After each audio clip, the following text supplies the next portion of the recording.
We have to focus on the underlying causes. This is our superpower. You parent who you are. If you're going to choose to be bothered by small things, how often will you be bothered? I generally start with validation. We can hold the standard without screaming or yelling or threatening.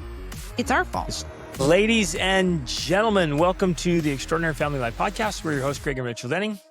As always, bringing you the goods to help you create your own extraordinary family life.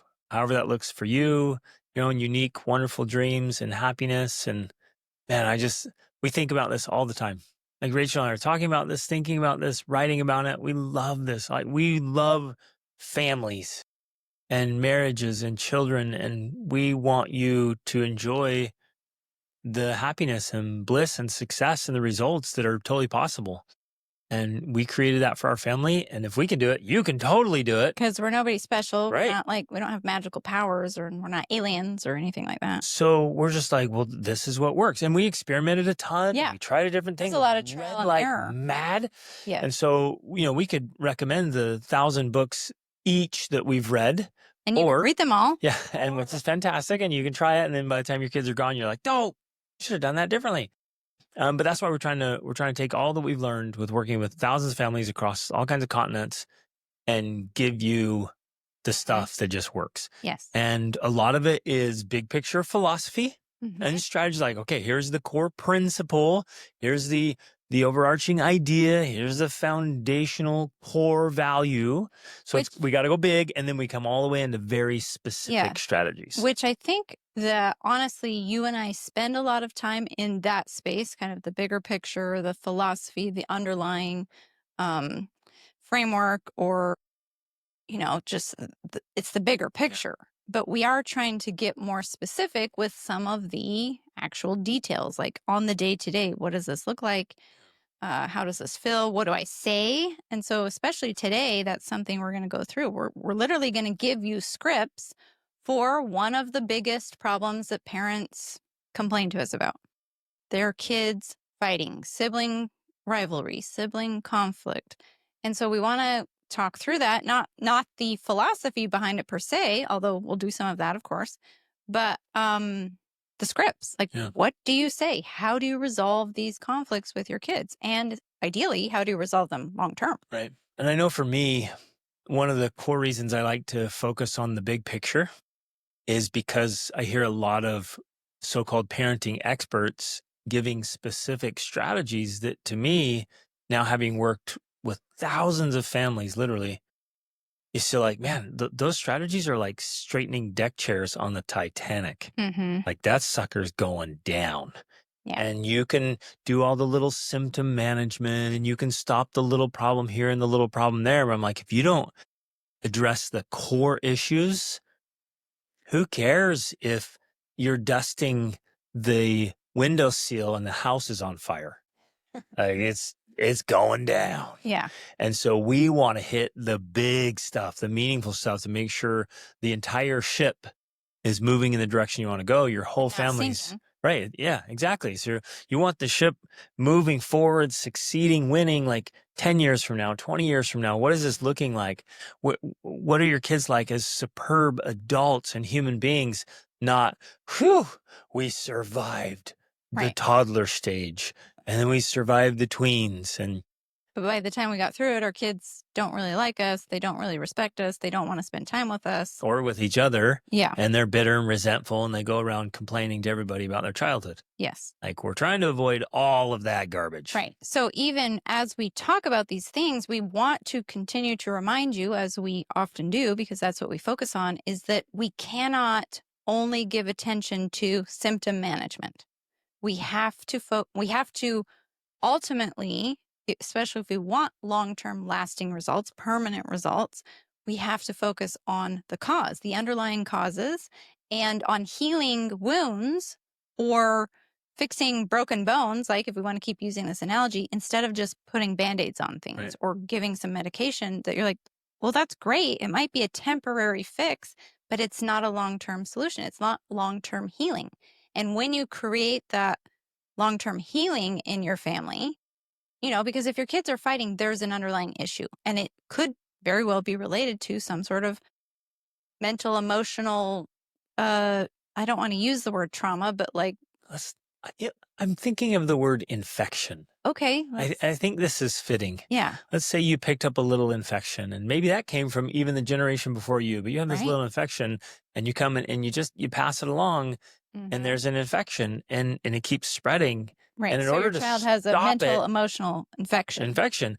and we need like an antibiotic that Mm-hmm. gets it for good, because if we just keep putting, lotions on and band-aids Giving him and some Tylenol. hey, come here. Yeah, exactly. So we're doing symptom management. Like, let me give you some Tylenol because it looks like, you got a fever and things are bothered, but we never fix the infection. Then it just keeps spreading for generations. Yeah. It keeps going. So yes, we're going to give you some ways to handle specific situations, but the goal always is let's get rid of the infection. Exactly. Let's really heal the issues, because then that's when you get to a place where we are now, where most of the time we're not dealing with the symptoms because we're all healthy, we're all mentally, emotionally strong. So there's very little conflict, there's very little, if no fighting. It's a good place to be, because as a family, we feel happy every single day. We feel connected every single day. There's not the irritations, frustrations, annoyances of many in family life. And so it's fun. It's it's exciting. It's wonderful. It's like you love being with your family because it's a good place to be, where you actually feel good with each other. Everybody loves our life. Yeah. And Exactly. our teens, we have 3 teens at home right now. They love each other and they miss each other. And a couple of them are off having an adventure together, which they love. And the other one's like, oh, I miss them. I want to be together. So Can't wait till they're we back. don't have that teen rivalry and fighting and the snarky attitudes and the competition and the biting mean words and attacks and all the enmity and venom that comes in so many cases.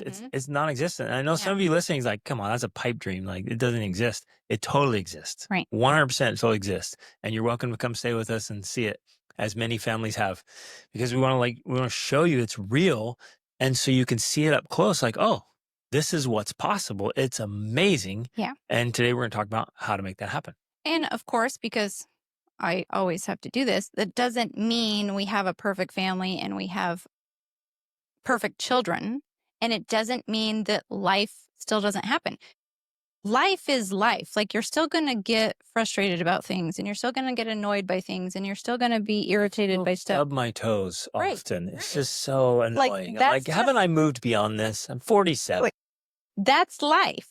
But the point is, when you learn how to deal, manage, control, process your emotions, then you can have the irritations and frustrations of life, but then move through them, not be stuck in them, especially not for hours, days, or weeks, right? And that right there, I guess, is the key difference. It's not that our family doesn't experience the normal things of life, because even our 8 and 11-year-old, they'll have their little squabbles over a little thing, but it's short-lived. It doesn't escalate. Well, It doesn't that's what I lead wanted to to emphasize. yelling, screaming, Insulting, violence, yep, insulting. biting. It's cute, it's minimized, and it's short-lived. Yeah. Because we are teaching and modeling the tools to move through negative emotion so we can return to positive emotion. Yep. And it's not fake and it's not phony. It's actual tools that help you get to that way of being the majority of the time. Yeah, I love it. Yeah.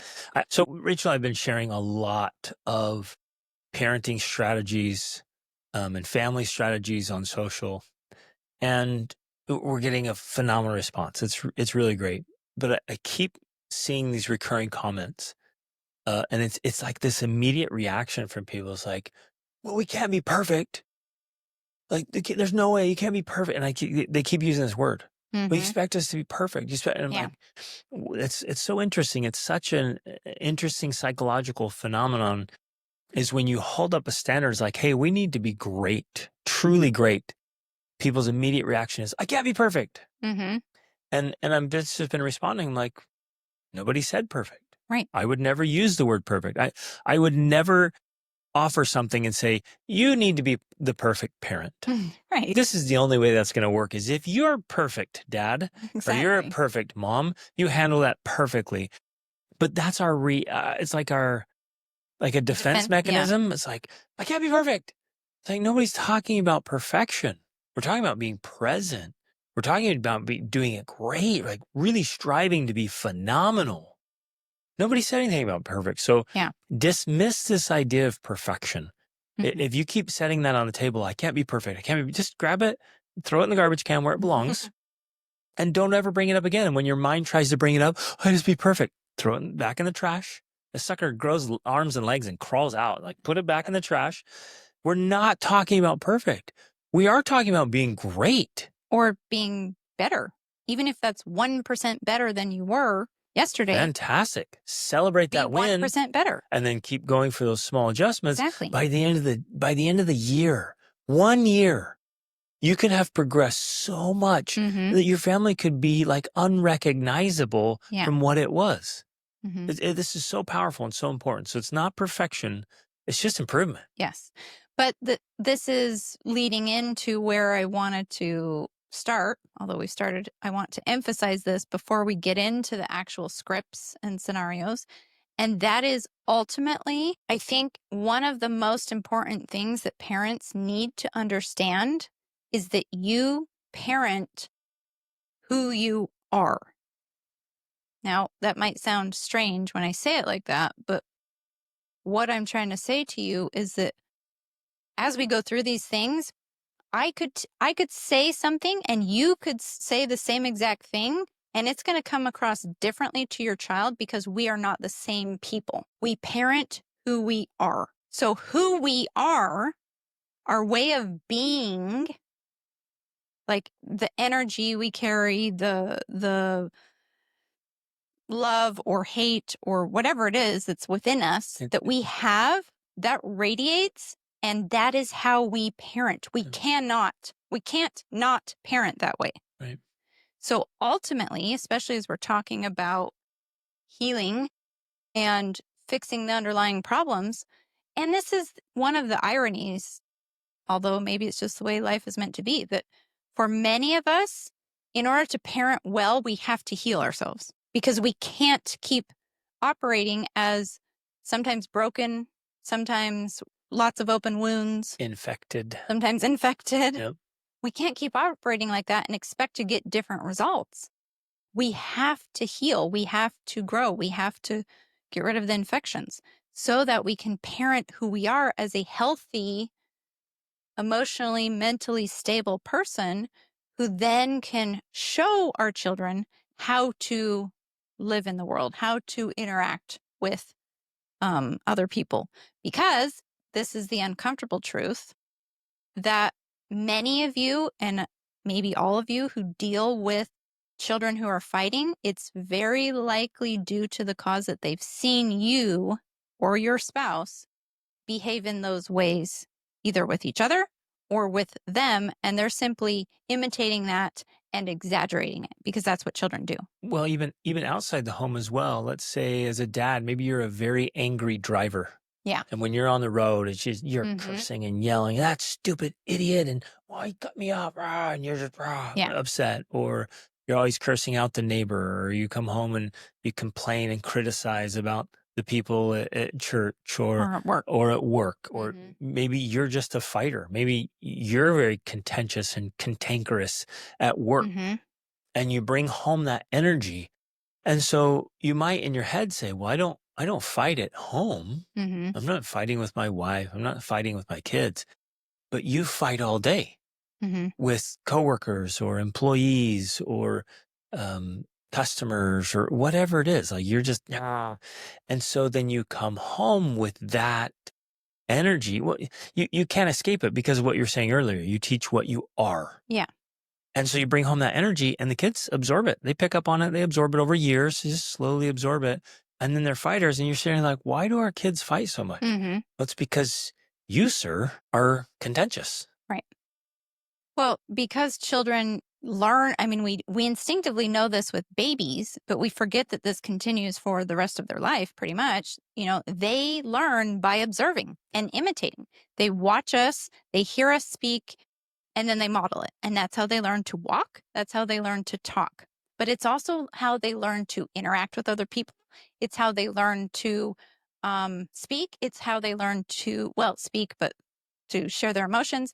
It's how they learn how to deal with emotion.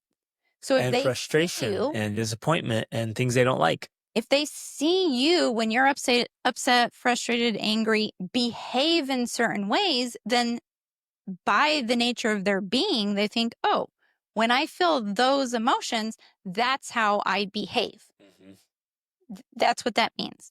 And then as parents, we get upset at I'm laughing because it's actually so ironic. We get upset at them for simply imitating and exaggerating what we do. 100%. Now, the reason I'm talking about exaggeration is because that's what kids do. We may feel like, oh, well, our response was measured, it was controlled, it was all of this. Definitely justified Yeah, it's because I was justified. dealing with, money. Yeah, They're just dealing with their toys. exactly. Right. And they shouldn't be treating their siblings like that, where I can definitely treat my neighbor that way because it just costs me a lot of money. Exactly. Right. And they're not sitting there interpreting that No, and they're measuring not. that. They're like, oh, I saw Here's exactly. this emotion. Here's how I act this emotion out in the world. And so I'm going to do that with my sibling because I've seen you do that. Yeah. And they exaggerate because children do not have a fully developed prefrontal cortex. In fact, it doesn't become fully developed until the age of 25. So they don't have that regulating factor. That's why it's exaggerated, because they don't have the same prefrontal cortex you do to kind of keep it in check or keep it calm. Yeah. So that's at least the psychology and the biology of what's happening. So we need to start there. You have to know, I would say 100%, they're watching you and modeling it. That's where the fighting is coming from. Boom. And So take a look, just take a quick look at yourself, mom and dad. Are you what's your predominant emotion? What are you feeling most of the time? What's your predominant behavior? What's your predominant disposition? How often are you getting upset? And when you're getting upset, what are you doing about it? How do you handle mistakes and failures? How do you handle interactions with other people? disappointment or, yeah, All of that. conflict. So, yes, how do you handle conflict when Right. something happens at the grocery store or at the bank or the dentist office or in traffic? How do you respond to it? That's going to give you a clue of why your kids are behaving the way they're Exactly. behaving. Because they are paying attention. They're Yep. watching and they're copying it. All right. So with that foundational understanding, which ultimately is the key, and, we're essentially saying, and we know this isn't easy, we're essentially saying if you want to get rid of the problem for good, you have to start by changing yourself so that you become a different person who models that for your children, so that ultimately, if you did that one thing, you honestly wouldn't have to say a thing, because your children would see how to operate in the world and they would copy it. They would model it. Now, that doesn't mean that there's still not some things we can do to make this process better and easier by giving our kids the tools. And again, it's easier if you already have the tools. If you don't have the tools, that's probably why you're here listening, because you're like, I don't have the tools. I don't know what to do. When you gain the tools because of your own growth journey, it's so much easier to give that to your kids, because you're like, oh, I've walked the path. I know what to do because I've done it myself. So you have something more to give them. But when you give them the tools, now they actually have something to work with, instead of like, oh, well, I'm just copying you, or I'm going off what I saw or heard, or the media or my friends or whatever. They have tools to know how to handle the situation more effectively as they continue to grow in their development. Absolutely. And you and I have done episodes. I did episodes on my podcast about emotional mastery and helping yourself manage your emotions, helping your kids manage their emotions. So that's the first place to start here, is getting those specific tools for managing emotions yourselves and being in charge of what's going on. Yeah. That is going to be an absolute game changer in the overall family dynamics and culture, the feeling there, and the habitual patterns that are happening inside your family. Yeah, exactly. And I'm going to say this out loud because I just thought about it. Because we totally recommend doing writing exercises and stuff to help you process negative emotions and get rid of them. it's all going to help you calm down and be more in control. And so we should actually create a resource, like a PDF or something that can help guide people through that, because it's a very powerful practice that we give to all of our coaching clients and that we've done ourselves many times. Just my thought there. Love it. Okay. So as we get into this, I do also want to remind you of a few other things. Like we're going to give some scripts, and we're going to probably both give, how I would say it or how you would say it. And so we want you to know, like, there's no one size fits all. There's no just like, oh, say this exactly and that's going to work every time. There's some intuition and some wisdom that is involved. You have to be able to say it in the right tone. You need to use the right timing. And the right tool. Sometimes humor works. Sometimes it's the wrong thing. bad timing for humor. Right. So sometimes you're going to use humor, and sometimes you're going to just mirror their emotion and help them feel that you empathize with them. So we do have to kind of feel that out and not just be like, oh, well, the Jennings said to say this funny thing at this moment. And then you try it and you're like, oh, well, that didn't work. I want to Because emphasize you have to use wisdom. It's different with each child as well. Yes. So every child's like our two older sons, our approaches with them had to be vastly different. I thought, man, boys are boys, and here two boys are close in age. I'll just use the same strategy and tactic or tool. It didn't work because they were so different. Yeah. With one of them, a very soft touch was plenty. With the other one, the soft touch was laughed at. Like, oh, okay, well that didn't work. And vice versa. If I came down too hard on one son, it's like it was crushing and hurtful. It's like, well, that was way too much. And so each child will be different and unique. And so as we're giving these specific examples, you have to measure them out and see what's effective with each child in each situation. Yes, exactly. There's another thing too, and I feel like too many parents don't understand the power of this tool. And, say we give you a script of some things to do, and you, from the other side of the room, yell it across the room to your children. That's not going to work.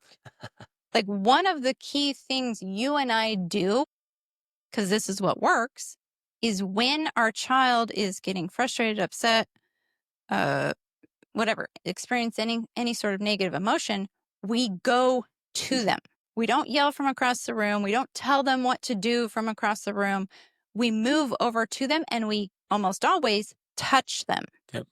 Because simply that right there is going to help them regulate their nervous system. It's going to help them calm down if you're calm when you do it. If you come over in anger or frustration, and grab them by the neck. Yeah, that's not going to help them. Jennings told me to touch, so I got you by the throat. Right. Grabbing your hair. That's not going to help regulate their emotions. So we're talking like hand on hand, hand on arm, Hand arm on on the shoulders. Like, hey, come here, hold on, take a breath. What's going on? Talk to me.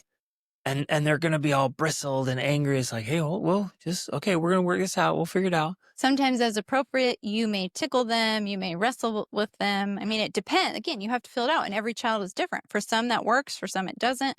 And also, because parents will say, well, I tried that and they didn't like it. Well, if your kids aren't used to you touching them and you only touch them when they're upset, yeah, they're not going to like that. They're actually going to be, it'll be bothersome. Yeah, because they're like, why are you touching me? Yeah.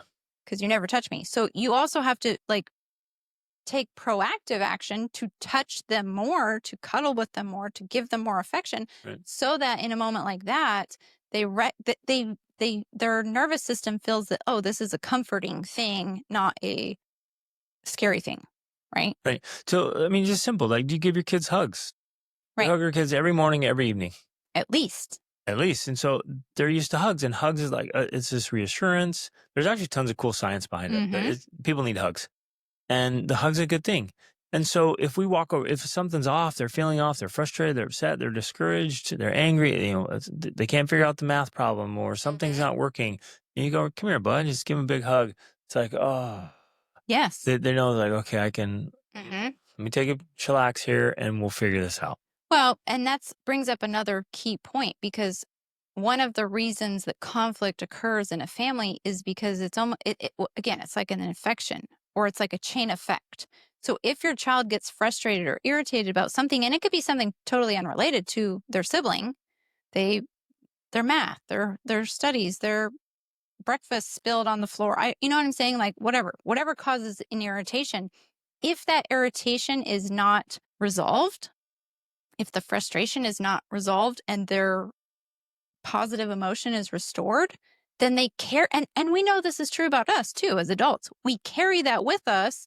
And then that irritation and frustration then spreads like the infection because it's part of who we are now. Like we're just spreading that energy, right? So yeah, you're walking around irritated. So something happened in the morning, and it just you're walking around irritated. Yeah. So now all normal interactions, like somebody bumps into you, you would have been like, "Oh, hey, no big deal," and you're like, "Watch out, idiot!" And it's like, "Whoa, what is going on?" It's because you're carrying that irritation. Yeah. And so that's happening with your children. So you and I are also intentional about paying attention to the small irritations and frustrations and being proactive to go over there, like you just said, and like, oh, give a hug. And I'll often do that. If I see them starting to get irritated about something, intentionally go over, I give a hug, I tell them I love them. And I will often pray, thank you for working on your studies. Good job. You're doing great with this. That right there is enough to calm them down, to restore their nervous system so that their future interactions with their sibling are going to be positive instead of negative. It's like reducing friction. We're pulling the brain out of fight or flight. Exactly. Right. So they either want to run away, slam doors, throw things, or they want to get in a fight. Like I'm going to hit somebody or something. I'm going and like, hey, well, we're bringing that, just relax the brain, bring it out of that state. So it's like, it doesn't have to fight. It doesn't have to run away. It can start thinking and processing. But again, that strategy only works if you're in the habit of already doing that. Right. Otherwise it's like, they're like, I guess it could work because it's a pattern interrupter. Like, you never hug me. What's going on? Yes. And it's a pattern interrupter first. I have to do something that came to mind. I have to say this, and I have to say with as much emphasis as absolutely possible. This is our superpower. Mm-hmm. So everybody listen up. This is our superpower. We notice things when they're small and we go address them immediately. Do not let things get out of control. Don't let them escalate. Don't let them grow. That's the problem with most parents. Is either they don't notice because they're just like doing their thing, whatever. They're busy. They're just not even there. I used to not notice my children's emotions until they were literally like fighting or screaming or having a tantrum. Yeah. And then I'm like, oh, they're upset. Now I notice. And you think like, oh, I just noticed. It must have just happened. Exactly. Right. But when you start to pay attention, you realize that it builds and it builds and it builds for hours or longer, right? And so you notice that, oh, yeah, it's actually beginning to happen. That's when I now address it. And that's why it prevents the problems. Yep. Because it never grows to a big deal. And not because it's fake or I'm just sweeping it under the rug. That's not what's happening. We're literally restoring positive feelings. And we're resolving the issue. Exactly. When it's small. So parents, let that sink in. Like, this is so critical. Easy is it to solve a little problem, a little irritation, to go over and resolve that and it goes away. It's so easy because it's tiny. It's like this teeny little monster. And you just go over and you just squish it like a little bug. But if you're not paying attention, you let it go and you're just like, not a big deal. I don't have time for this. Then it grows into a huge monster and then it's just destroying the whole house and you're spending hours forced to give time to it now. Dealing with tantrums and battles and broken emotions and hurt feelings and broken things in the house. Like, it just went crazy and you could have just squashed it when it was teeny tiny. Exactly. So that is our superpower. We do not mess around. When we see the littlest irritation, like, let's resolve it so we're all good. It happened this morning. Our 8-year-old, she wasn't feeling well. She was feeling off. I think she's a little dehydrated, a little hungry. A little bit too late last night. This is critical, you guys. Like, the first thing in our heads, Rachel and I was like, okay, something's off. We're immediately thinking, do they need sleep? Do they need rest? Do they need food? Do they need water? Like, what's going on here? Do they just need some cuddling? We're immediately thinking like the core 4, right? And so she was like, I could hear her just like, and she was trying to do her studies and it was bothersome. So I'm like, boom, let's immediately get over there. Hey, you feeling all right? Are you off? And she's like, oh, I have a headache. I'm like, oh, come here. I brought her some water. Like, we talked to her. It's like, it's okay. We'll help you. You went over and helped her with this little assignment she was working on. Then I got her some food. And did you notice, like, after she had a couple bites and you helped her, she was as happy as can be and Right. pleasant and positive and playful and making jokes and all stuff. And it's like she went from thirsty, hungry, tired, frustrated to I feel fantastic. Right. What a great day. Exactly. Yeah. Now, I do want to, of course, add, we have to always throw this in here. This is not, we're not recommending that you are helicopter parents who avoid all discomfort and challenge in your child's life because you don't want them to be frustrated or irritated or whatever. Right. We're not talking about that.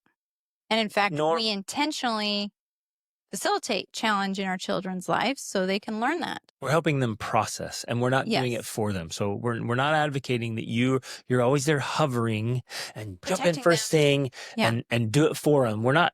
Please, please, please do not resolve your children's challenges or frustrations or difficulties for them. Don't do it for them. Help them do it. Give them the Right. tools to do it well. Don't do it for them. That's really Mhm. important.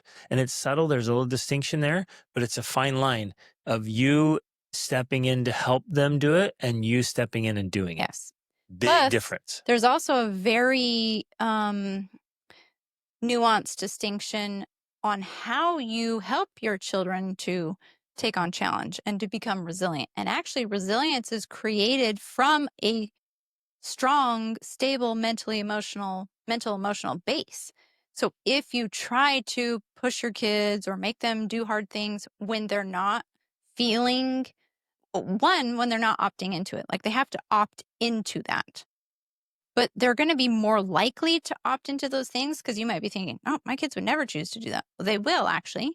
If you take these approaches that we're describing and they feel mentally, emotionally, physically safe with you as their parent, then when you encourage them to step into challenge, they choose to do it on their own. Yeah. And we know this works because it's happened from the smallest things of going on a hike with our little girls to some of our older teens summiting Mount Kilimanjaro. Instantly, happily, Our older kids would follow me anywhere. literally. Anything. So, I just want to get that out of the way so we're not misunderstood about what we're trying to promote here. Love it. Okay. So now some of you are listening like, hey, when are we going to get to the Let's get conflict? to What them do I right need now. to say?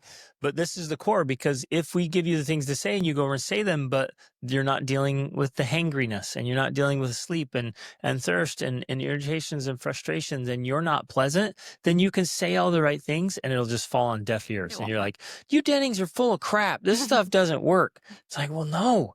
You're always angry. You're always irritated.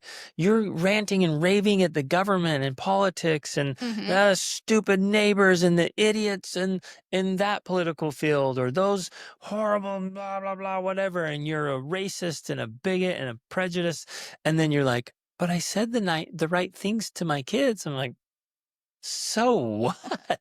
They're looking at you saying, you're such You're a crazy. hypocrite. You're nuts. I hear you rant and rave and scream. You're pissed all day long because the Democrats did this and the Republicans did that and the Mexicans that and the Muslims that and on and on and on. The and then you Jews. come over and the Jews and whoever else is on the media. And then you come over and it's like, please treat your sister nicely because that's what we do. We're nice. And they're like, you're never nice. Like you rant and rave and scream like a madwoman or a madman. And now you're telling me that we're nice? This doesn't match up. Right. Because if you don't live the message, you suck as the messenger. Yep. So you have to live the message. Okay, let's get into some of them. First one, she took my toy.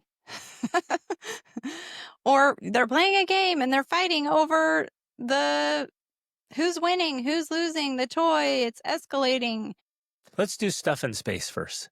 You touched my thing, you took my toy, and this goes from toddlers to teens. Right. Like, oh, hey, you touched my shirt, or you moved A my war thing, of or possession. you picked up my Legos, or you touched Put stuff on my you're bed. playing with my volleyball. I didn't say you could play with my volleyball. Why are you touching my stuff? Right. And naturally, humans are very possessive, and it starts with kids. Like, Yeah. this is mine, and they want to hold on to things, and they want to control things, and they want to have space, and it's the desire we have to have some control and to have possession, right? So our approach from the very beginning was unique, but it worked like a champ. I wanted our kids to know that stuff is just stuff. And I wanted them to keep it in proper perspective. That if we lose it all, it's still just stuff. And in fact, when our kids were young, we did lose everything financially. Right. Like And we lived lost it. minimalists, like minimalists. And we're like, okay, we came down to full on minimalism. And it was a really great learning, really great experience for all of us. And it taught us like, okay, so, you have all the material things, the stuff and things, whatever. It's just stuff. Like the things that really matter is the relationship, the love, the health, good mental, emotional health, spiritual health, our family. Those are all the things that matter the most. Stuff is just stuff. It can be replaced. The house can burn down. Kids can ruin. How many laptops did our kids destroy with a cup of water? Pushed them off the countertop. We had a toddler crawling up on the countertop with our brand new MacBook Pro. Whoosh, we're on the ground, gone. Yeah, I'm not going to pretend I wasn't upset about that. Oh man, we're like, oh, there goes a couple grand, and that was a time when money was tight. And we're like, there it goes. So you lose the stuff, but you're like, wait a minute, it's just stuff. Yes, but you're also philosophizing, because well, here's why. Depending on the age of the child, they're not going to really understand that concept. Because for some, when they're beginning to become aware that there's actually possession, that, oh, some things are mine and some things are yours. Like they learn that. And they often learn it from mom and dad. This is my laptop. You're not allowed to touch it. Mm-hmm. That's also an important developmental step, right? Yes. And so we don't want to entirely dismiss that. So again, it kind of depends on where they are developmentally. Right. And so in their own for journey. little ones, they're not going to understand, like abstract ideas, exactly, about all this like stuff. talking about. I'm talking about a little bit older, and as they're growing, and we just kept teaching them until they get it. But the reason I went on that little tangent is to explain the very specific strategy I'm going to use when, hey, they're touching my things or they're in my space.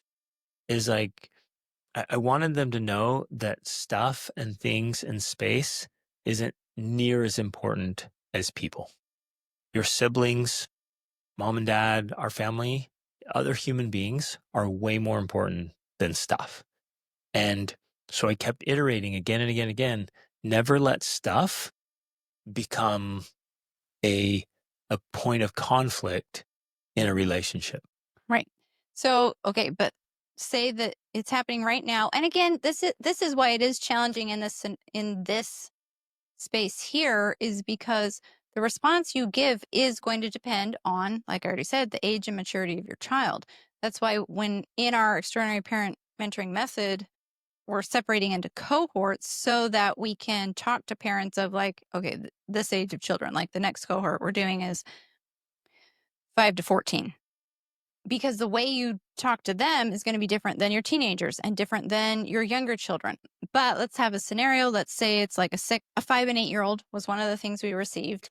What would you specifically say in that situation? And then I'll say what I would say in that situation. So what I did all the time is I'd go over to again, I'm not going over angry. I'm not going over upset. I'm not yelling at them. I'm not even a punish them. You're not yelling them from across the room saying, give it back. Knock it off. Stop. Hey, you. And I'm not, jumping in to be the rescuer. I'm not, blaming one and excusing the other. Mm-hmm. I'm going to go over gently, calmly, love. I'm going to touch like, hey, come here for a second. And they're real fired up, right? They're emotional. Like, no, but he touched, he broke the thing I was just building. And I'm like, oh, that's tough. So I'm not dismissing their feelings either. I'm like, yeah, that's really. You're validating feelings. It's like, yeah, he did. That's what little boys do. And they break those things. Okay, come here. And so we talk through it, and I'm going to put it in perspective. Very often, this is what I did. And man, it would work. So again, use it tactfully. I'm like, guys, if this is causing fighting, if this toy right here, say it's a stuffed animal, but I want it, and you just, no, it's my turn. I'm like, this is not near as important as the two of you, and I love you both. So what I'm going to do is I'm going to take this stuffed animal, and I'm just going to get rid of it. It's gone. Because and again, I'm soft, I'm gentle. Also. It's playful. Like, I never want you guys to fight. Your kids already know your personality, that you would tease them like that. Well, I'm playful. But then I would do things. I'm like, it's not worth it, you guys. If this is going to be a source of fighting, we're just better off without it. And so I would open the window and just toss, like, it's gone. And they're like, oh, and all I did was throw it on the lawn, right? But it's a pattern interrupt, and it was a reminder, like, hey, it's never worth it, guys. Come on, I'm And serious. then it would probably be And, something of like, well, I'll go get it if you can play with it without fighting oh, about it. they can go get it. Like, oh, I'm Right. gonna get it. Hold on, only if you make agreement, like you're not gonna fight anymore, and we're gonna look what could be different. How can you guys work this out? They're like, well, she can take it first, and I'll take it next, and I'll play with the bunny, and she can play with the cat. And then I would say something like, would you like me to set a timer for that? Yeah, Especially if exactly. they came up with a time. Yeah, So, yeah. So, in that scenario, when you're validating, you're doing a pattern interrupt in a playful, kind of crazy way where putting they're things like, in perspective. and then you're putting it in perspective. Yeah. Like, your relationship is more important than this toy. And think about that, listeners. Like it's so powerful. If I teach the principle in a playful, fun, calm way, it's gonna land.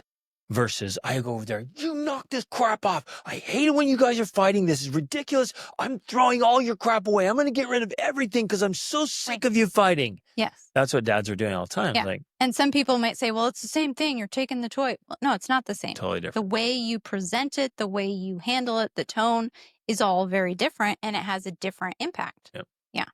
So, just a couple things that are similar, but I would do. So, I generally start with validation.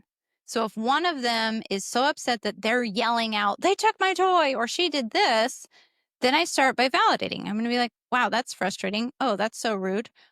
I'm validating what they're feeling so they know right away. Not that, and my kids know this already because I've done it enough. Not that I'm picking sides, but I'm validating the emotion they're feeling in that moment. Right. And importantly, you're not looking at the quote guilty kid Right. I'm with the not. eye and like, ooh, it's so rude. Yeah. I'm not Why are doing you that. like It's more like just a statement of reality. Like, that's rude. it's not nice. It's not nice. Yeah. Right.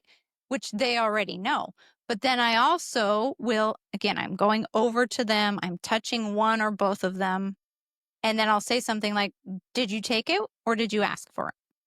And they'll be like, well, I just took And it. they're usually because they're in the heat of the moment, they're going to be like, "Well, but this is, and I did this," and they're trying to justify their position. Is like they're fired up and they have reasons. Yeah, they have their reasons. But I'll stick to the main core. I don't get off in the tangent. Right. I'm not going to talk about all the details. I'm simply going to stick to the principle. Like, if you want something from someone, the polite thing to do is to ask. So give it back and then ask. And if she's nice, she'll let you use it. If not, you're going to have to deal with it because that's life. So I'm teaching the underlying principle of manners and interaction and how you have to have some diplomacy. And kids are so funny too. They'll give it back and they're like, "Give me that thing." And then I'm like, well, that's not how you That ask. probably doesn't work. If I And were they you, try I it. would Like, try using fine, it. can I have it? Gosh. And it's just fun. You're walking them through it. And I will. And I'll walk through it. I'm like, let me try that. If I came up to you and I said, can I have that now, please? Yeah. How would you respond to that? And so we kind of then start doing this role playing of like, let's see what this actually looks like in the real world. And do you think that's actually going to work? So I'm asking questions. I'm giving examples. We're role playing. And we're helping ultimately to understand how to interact with another human being Yep. around stuff, around possessing things. And so essentially what you're trying to do is teach them the skills while not discounting their feelings. Yep. Because their feelings are real. And hearing their reasons and then going back to the main points. Yeah. Not Say, getting I lost. get that. That makes sense. I understand. But still, if we're going to be nice people in a family, we have to interact with each other in certain ways. In fact, this actually just happened the other day. My 11-year-old, who is neat and tidy and clean, and she has a 8-year-old sister who's more the artsy, a little more Free spirit. messy, free-spirited, right? That's her little sister. And she left her clothes and her towel on her sister's bed. And she said, come get your clothes and towels off my bed. And I said to her, well, that wasn't a very nice way to talk. Can you please use a different voice? And she said, and this is the important thing. She said, I just hate it when she leaves her stuff all around. So she's voicing her feelings. And that's important. Which it was the reasoning behind her voice. The reasoning behind the voice. And if we just discount that and say, well, you're wrong, you're bad, you did it wrong, so I'm validating her feelings. Like, yeah, I understand. That makes sense. I like it too when people keep things neat and clean. And it's frustrating when they do. All of this I'm saying as I walk closer to her. And then also playfully, I said, oh, because she said it specifically, I'm tired of her doing this. And I said, do you know what I'm tired of? You using that voice. Right. But it was playful because they know my style and that's why it works. So that's why I'm trying to emphasize like it has to work with your personality too. If you say those types of things, but they're mean and vicious, it's not going to work. Right. I say it and they know I'm playful. While I'm saying that, with a smile on my face and laughing, I'm walking over to her. I put my arm around her and I say, I understand. And that is frustrating. But because we love each other and because we want to have a happy family, we have to speak to each other in nice ways and be a little bit of forgiving of our quirkiness or our individual differences, right? She's younger and she Exactly. hasn't yet learned to be as clean and neat Yeah. as you. And so immediately that calmed her down. So she felt better. And then they went throughout the day and had no more fighting or issues because I had resolved the underlying emotions. Yep. While at the same time holding a boundary and standard and giving examples and reasons why we behave that way. One thing that two things we've always done that are absolute game changers. So if you're taking notes, you're paying attention, like write this stuff down. So I would say superpower number one is intervene when it's small. Number two is we're always tactfully asking the kids and reminding them who they want to be. So it wasn't like who Rachel the kind wanted of them family to be. we want to have. Right. And or who I want them to be, or who, somebody at church or ground, whatever. It's not, it's like, no, who do you want to be? What kind of person do you want to be? It's incredible. Not Even to little shame kids. them. Yeah. I'm never using it in a manipulative way or shaming way. Like, you're better than that. That's not who you want to be. It was always said in a very calm, honest, open question of like, well, who do you want to be? What kind of person do you want to be? Mm-hmm. And just like that. Say, hey, bud, what kind of person do you want to be? What kind of brother do you want to be? What kind of sister do you want to be? What kind of woman do you want to be? And when you ask that way, even little kids know they want to be good. It's just like we have it in us. It's that upward reach that God put in all of us. Mm-hmm. They want to be good. And so, but you're constantly reminding them, who do you want to be? This isn't about me. It isn't about anybody else. Like, what kind of person do you want to be? And if they're calm, you don't do it right in the moment when they're all heated up fire, like, hey, who do you want to be? It's inappropriate. So you calm them down. They're sitting on your lap or something. Or You start with the validating. yeah, because we did all that other stuff. Emotions calms them down. And so then, like, who do you want to be? How do you want to handle this as your best self? Like, right. The and kind of person you want to be. And they know it. They're like, yeah, I want to be nice and I want to be generous. I do want to share. Well, It's and amazing. in that little interaction with my 11-year-old, that's essentially what it was. She loves our family culture. She loves the love that we have, and she recognizes that it's there. And so when I remind her of like, hey, yeah, but we don't talk to each other this way because we want to have a loving family, she immediately resonates with that. She knows that that's true. And so that's why it calms her, because she's like, yeah, you're right. That's what I want to. And so the family way of being and the parents' way of being now is very effective in a conversation like that. The third thing I wanted to mention is we always ask them how it makes them feel. I always did this since they were little. So whatever behavior they're doing is like, after again, calm them down, like talk to them, validating. We're handling it all. Once they're in a chill state, it's like, hey, bud, how does that make you feel when you're fighting? How does it make you feel when you take something away? I know you wanted it. You knew it wasn't yours and you went and took it anyways. How does it make you feel? Again, it's not manipulation. It's not shame. I'm just asking an honest question. I want them to have self-awareness. And when they're sitting there like, I really wanted that thing, but yeah, it doesn't feel great. Or when you're fighting and really upset, how's it make you feel? You're like, I was angry. Like, do you like it? No, I don't like it. Because it has this bitterness that comes with it. And if you help them recognize that, then they're like, oh yeah, I felt the bitterness and I don't like it. I'm like, perfect. Fantastic. Let's not do the things we don't like. Right. Because I think what you're talking through here that's so key to this entire situation is that we're trying to help our children develop self-awareness. Yep. Because the more self-aware they are, the more self-directed the more self-directed they'll be and the better behavior they'll have, because they learn, oh, yeah, I feel differently during different times. Now, if there's never a space for them to feel those positive, happy feelings, it's difficult for them to know what that feels like and to ever then want to get into that state Yep. because they're always in a negative state. So that's one of the that's one of the problems. And one of our major roles as a parent is to help facilitate more positive states And point it out. Like, hey, and point guys, it out. wow, this evening of all us playing games here together and just being as a family, no fighting. How's that feel? Love it. And It's they're like, awesome. this feels so good. Like, yeah, let's do this more. So Hmm. we're acknowledging all the good feelings. We're letting them Hmm. experience the bad. And they're like, it really, all you're doing, you just make it black and white for them. You just Yeah, hold it out. It's like, this feels bitter and kind of nasty. And this feels wonderful. You just choose which one you want more of. And yeah, they're naturally going to choose like, wow, more good feelings. exactly. So, in Because my, every child wants that. yep, Parents may not know it. That is what they want. every human being wants to And feel the good. only reason that you don't have it is because they don't know how to get it. Yep. Probably because you don't know how to get it. But once you learn how, then it's easy for all of you to get it as often as you want. Yep. And they may just assume that like, oh, this is just life. Like I'm upset all the time. And maybe they learn that from you. Yeah. Oof. Okay, I can hear some of you asking, like, okay, that's a cute little strategy, but what if the kid doesn't calm down? What if they're hot headed? You go over and you gently trying to intervene tactfully, and they're just ranting and raving. They won't calm down. They won't listen. They won't reason. And this is whether they're 5 or 15.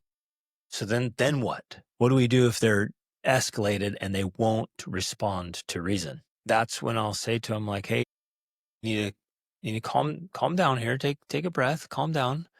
La, la, la. I'm like, hey, if you don't chillax, you and I are gonna have to separate from this situation, this space. Together, we'll go into the bedroom. Yes, which is critical. I am not sending them into solitary confinement. Right. That doesn't help. It doesn't So work. sending little kids off in a timeout or teens into timeout, Hmm. that's not good. So you're like, I'm banishing you. You're upset, and so you have to leave our family. You Right. have to go away. Now, obviously there's a lesson there of like when we behave this way, we're not allowed in the tribe, and the tribe doesn't want us around. We literally get isolated when our behavior is poor. But Hmm. when we're trying to teach this, I'm like, you and I are going to go away here. We're going to go in this room. I'm going to help you calm down. Right.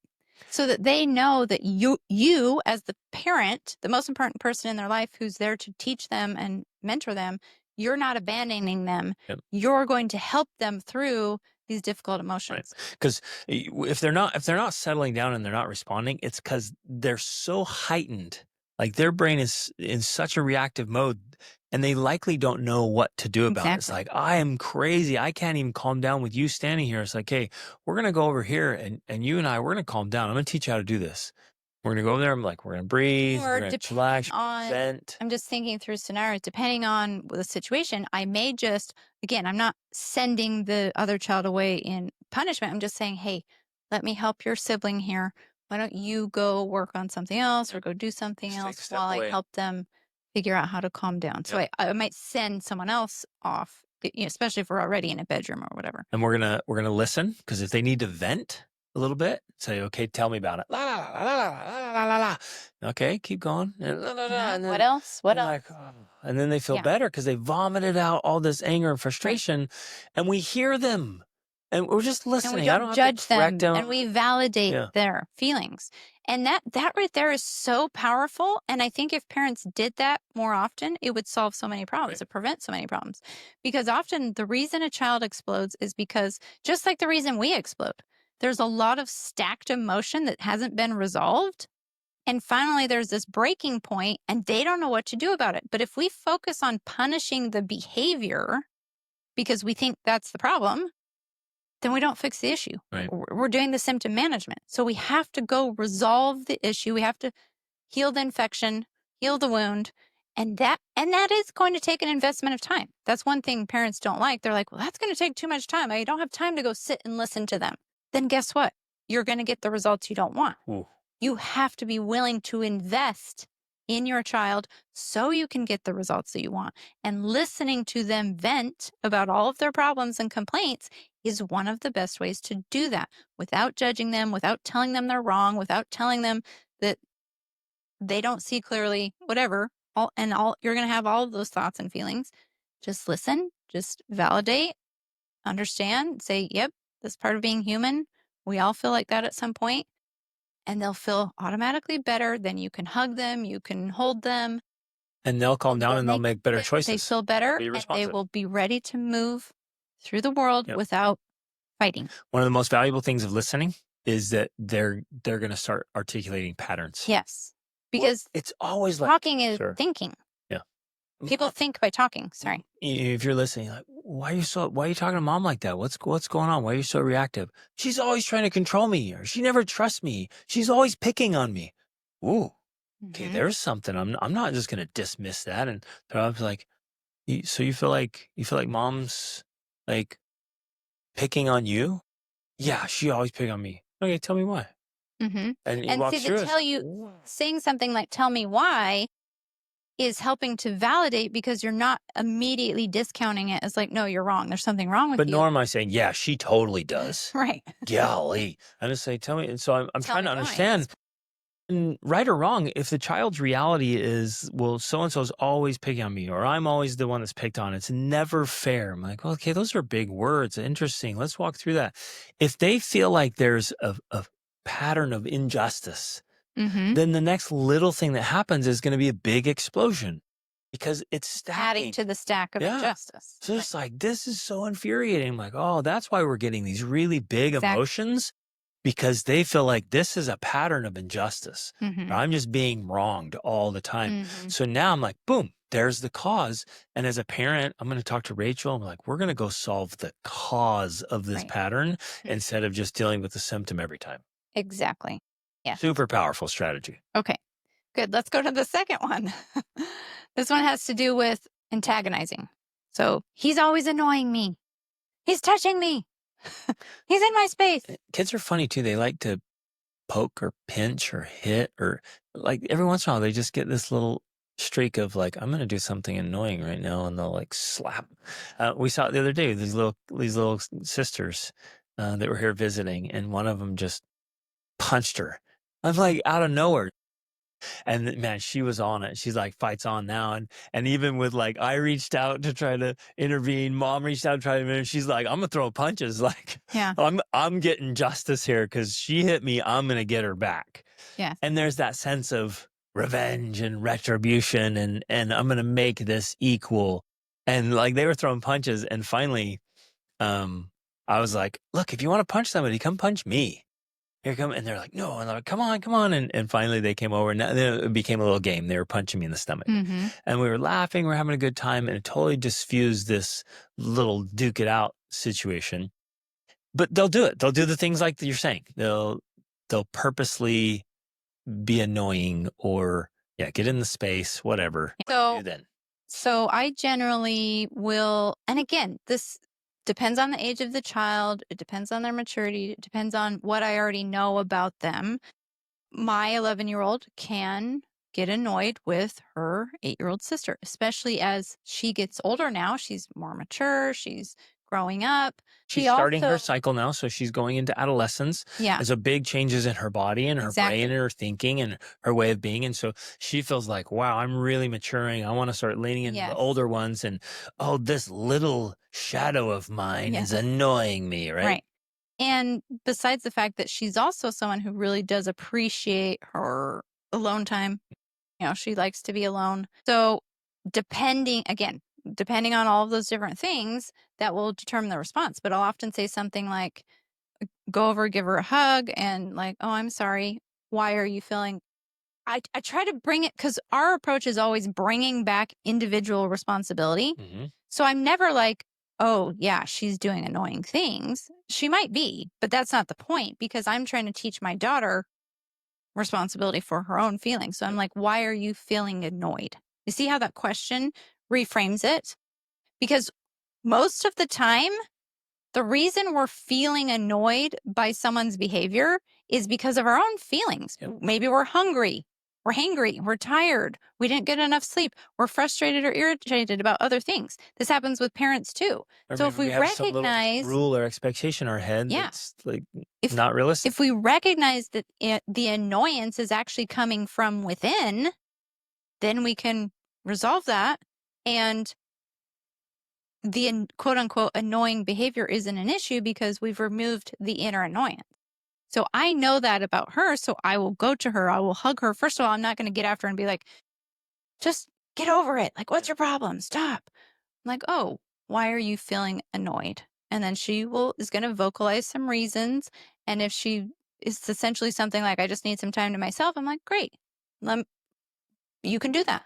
Why don't you just say, hey, Sanji, I'm going to go take some time and do some things on my own because I need some space, and then if necessary, I help Sanji understand that that's okay. That's a normal part. Like I take some personal time, dad takes personal time. It's a normal thing to do, and that's okay. And you can switch that too. And so depending on the situation, you might switch it.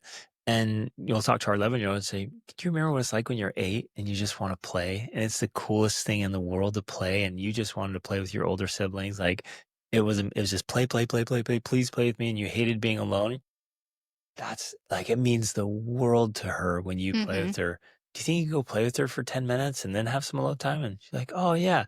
So you're giving them Or I even tell perspective. her, because I'll use that approach and remind her of again how much we do love being a family. And she said before, like, oh, it'd be so sad to be a only child. So I remind her of those things while still validating her own personal desires, which are valid. So, and so I might say, okay, but if you do that after you go take your alone time, can you then play with her later? Right. So it's either before or after, but I give her the option.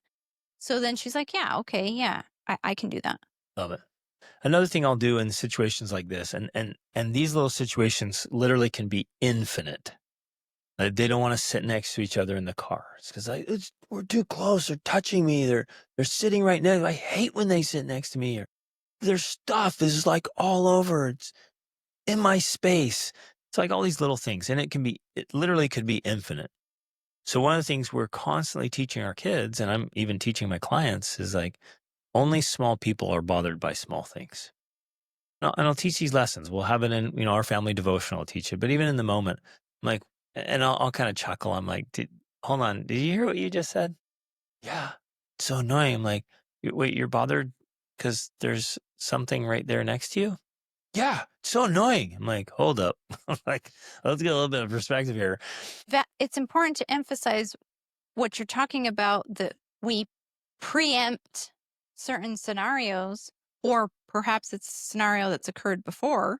And so we have a special discussion about it as a family, not with pointing fingers, but like, hey, here's the thing. Small people get annoyed by small things. And it's, Then it becomes a thing that we've already said. yeah. And so then when you say it in the moment, they don't take it personally because they're like, Sorry. oh, we Oh talked yeah. about We, that. we talk about that all the time. So, Yeah. and it's not like you just do this one-off random, we got to have a family meeting and we're going to talk, I'm not pointing it out, but it's like, oh, they see right through your little Right. act.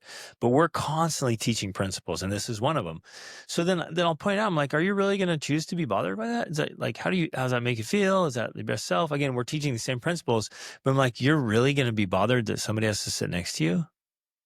I'm like, come on, like and again, here's the big principle we're constantly teaching. If you're going to choose to be bothered by small things, how often will you be bothered? And even a kid will get that, will be like, all the time. Like, yeah, you'll be upset all day, every day because something's stupid. Wouldn't it be better if you just decided not to be bothered by small things? And I'm teaching. Well, and we also put it into context, because especially, if you're getting in the car and you're going somewhere and doing something, we could say, well, I guess if that bothers you, you could stay home. Yeah. If you don't want to sit next to them, all right, you don't have to come. And Again, not mean, not yeah, rude. but It's just like, like well, the natural consequences, if you don't want to sit in the car, then next to what are you someone going to do? else, yeah, I guess then you don't come in the car. Yeah. And once they start to realize the context of the larger environment and consequences involved, it's like, oh, well, yeah, I guess that's not a big deal.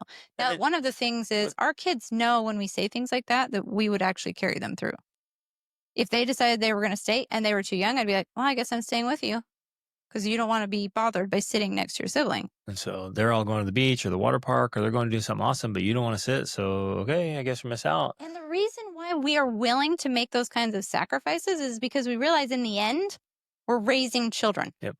And natural consequences are the best ones to give. So I have literally missed out on 100%. things so that our children learn the lesson that they chose because they didn't want to endure the small annoyance or whatever. Same. I've done the same. Yeah. And make sure that the consequence is natural. When we come up with arbitrary, weird, disconnected things, they just are resentful. They do not learn the lesson. They just Right. get mad that you took away something that was totally unrelated.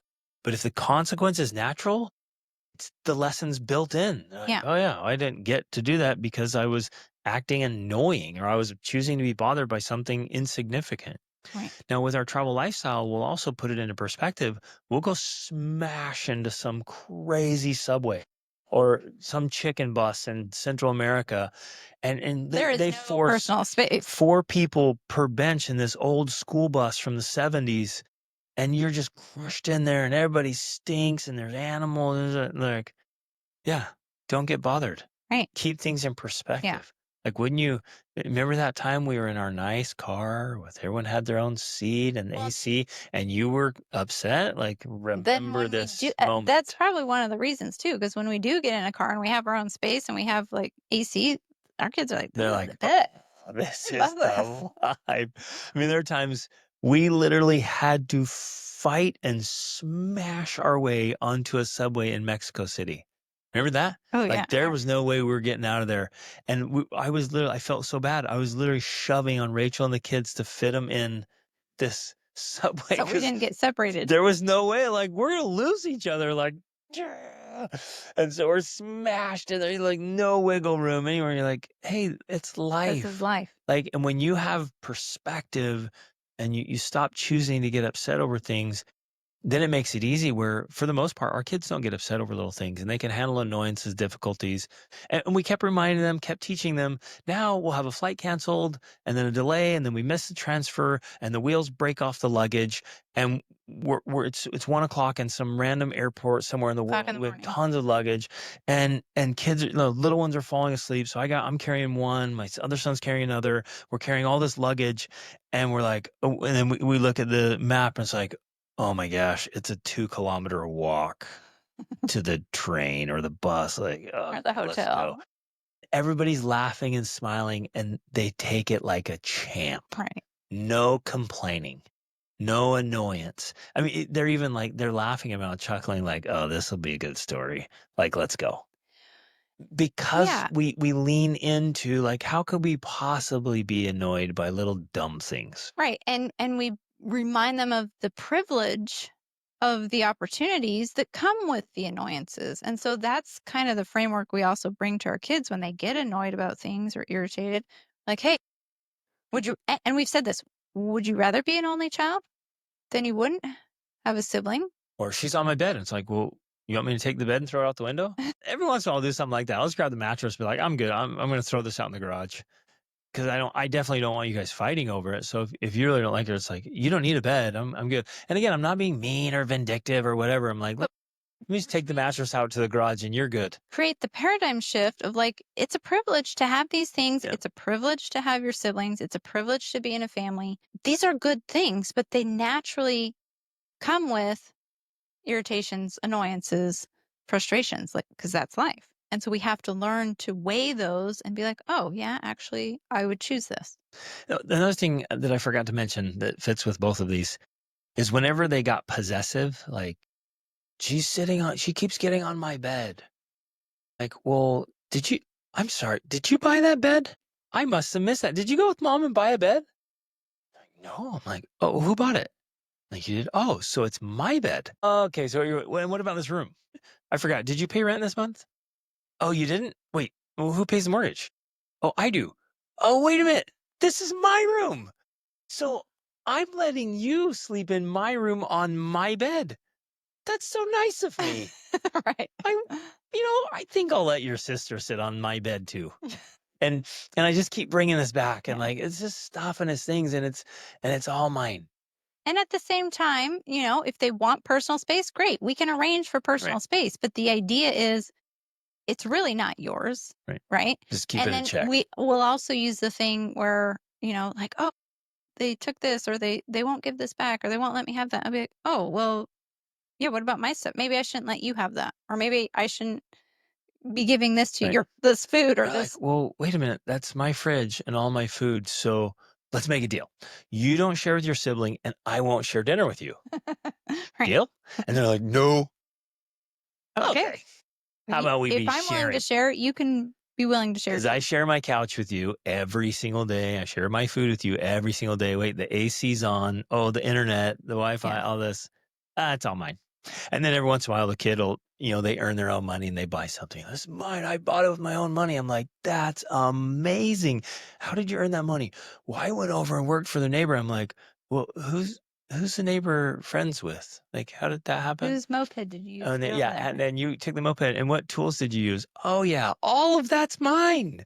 So even that you earned some money, like you did it because I helped you out. And I'm not doing it to be manipulative or rude. I'm just bringing back perspective and context. Like, oh, they're like, oh, yeah, okay. Like here I am trying to pick this fight over something that's like what my parents are actually sharing with me every single day in so many ways that I couldn't do on my own. And here I am being selfish about well, we don't do French fries because it's one of the worst things you can eat on the planet. But with a piece of steak or a bratwurst or whatever, it's like, they ate, some of my stuff. Like, oh, well, you eat my Yeah. stuff every day. So perspective matters big time. Okay, we are not making very fast progress here, but We're hitting another one. we're hitting all the fundamentals. Like Right. I'm trying to give you the big picture. I don't want to just give you walk up and say this and then it'll solve the problem. Right. I'm like, let's get under all the layers of it so it solves the big problem for Yes. good. Right. And I'm pointing this out, you guys. Our oldest is 22. We have 7 children. We don't have these issues in our family with 7 kids and all these years because we teach at the core level. We're trying to, for Rachel and for me, our core desire is let's remove this problem for good. Yeah. So it's not chronic. We have Right. had the problems, but it's not chronic and ongoing. They're acute. Yep. We're taking care of the core problem so it never happens again. Like for the next 10 years that you're in our house, we don't have that issue anymore. Rarely happen. Yeah. Because I would say that they sometimes reoccur as children go through ages and phases and they grow and mature. Sometimes you find yourself reteaching a similar lesson because they're like, for whatever reason. It's a reminder or whatever. It's a reminder. Some of them will grab it though, and that's it. It's done. Okay, next one. Stop copying me or mimicking. And of course, parents just get involved. It's annoying and they're like, stop doing that. You guys are being ridiculous. But we would probably start doing it. In fact, we have done it. We start copying them too. Yeah. Just to make it playful, especially because oftentimes something like that starts out as like a game where one of them is doing it and then one of them gets tired of it. And so then they get upset. And so essentially what I do, especially in a scenario like that, is I remind them, hey, well, you did start out as playing a game. You wanted her to copy you. Now, if you're done having her copy you, just say, I'm done playing this game now. Can you please not copy me anymore? And worst case scenario, stop talking. Because they can't copy you. Actually, they will. If you stop talking, they'll stop talking Have too. them copy that. Or you can say with your little sibling, let's play the quiet game now instead, right?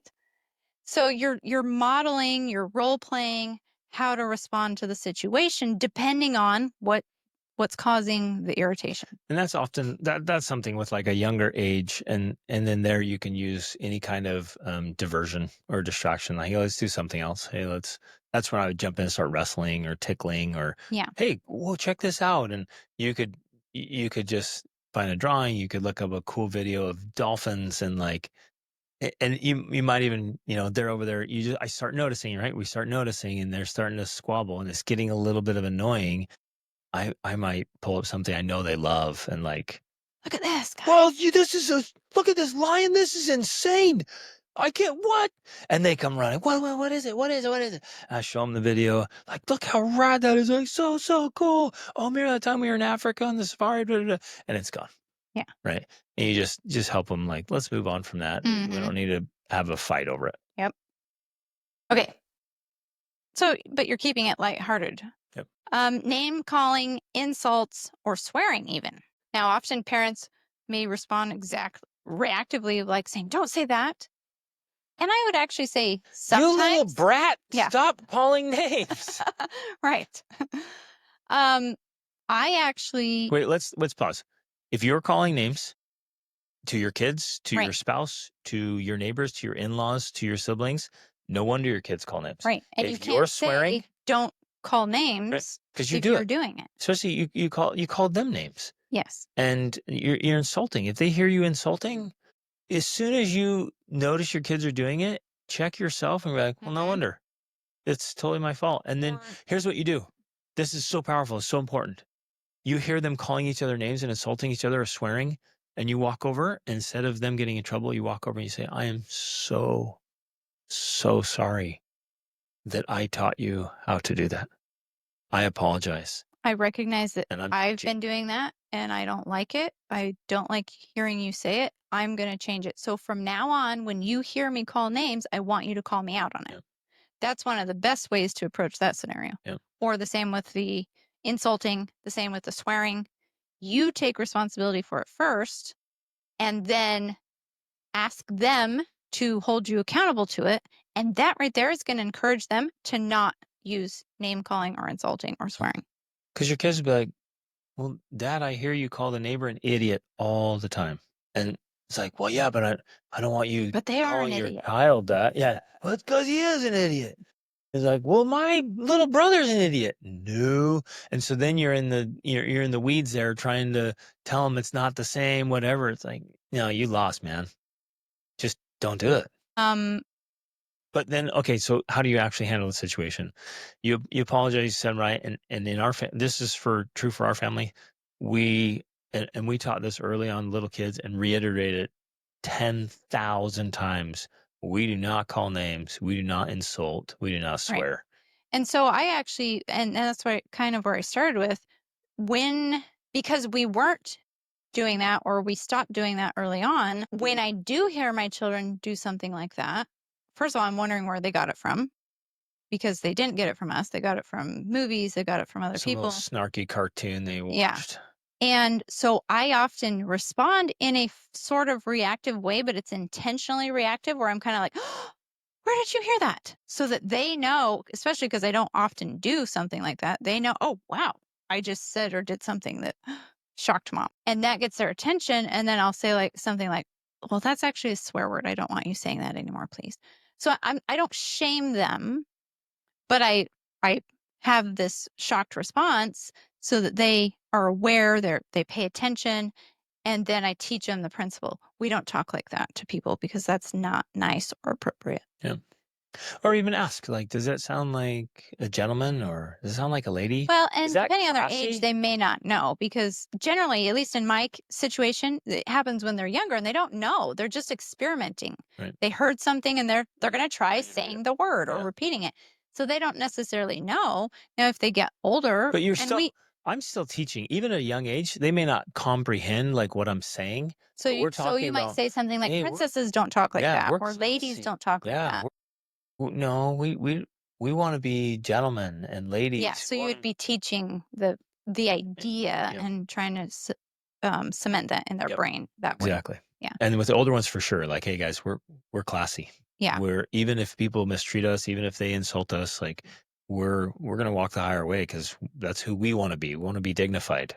We want to be classy. Now we can just stand up for ourselves. We can defend ourselves, but at never at any point do we want to lower ourselves to some pathetic behavior. Yes, and because we have taken that approach early on with our kids, we don't have a problem with them insulting, name calling, or swearing even as teenagers. Yep, none of So, it. yeah. It's non-existent because we taught it so effectively, and we teach it through stories. We teach it through examples. We're just asking questions like, who are your heroes? Who are the people you admire? We're reading great books together all the time. And hey, remember so and so? Did you ever notice was she swearing and speaking about filthy things? And none of it. It's like, no.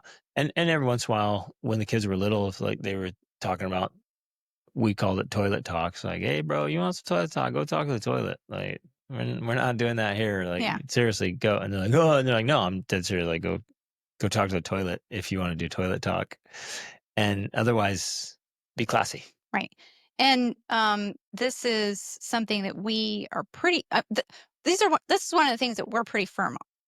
Like, we hold a very high standard with this, especially the name calling and insulting. I mean, the swearing too.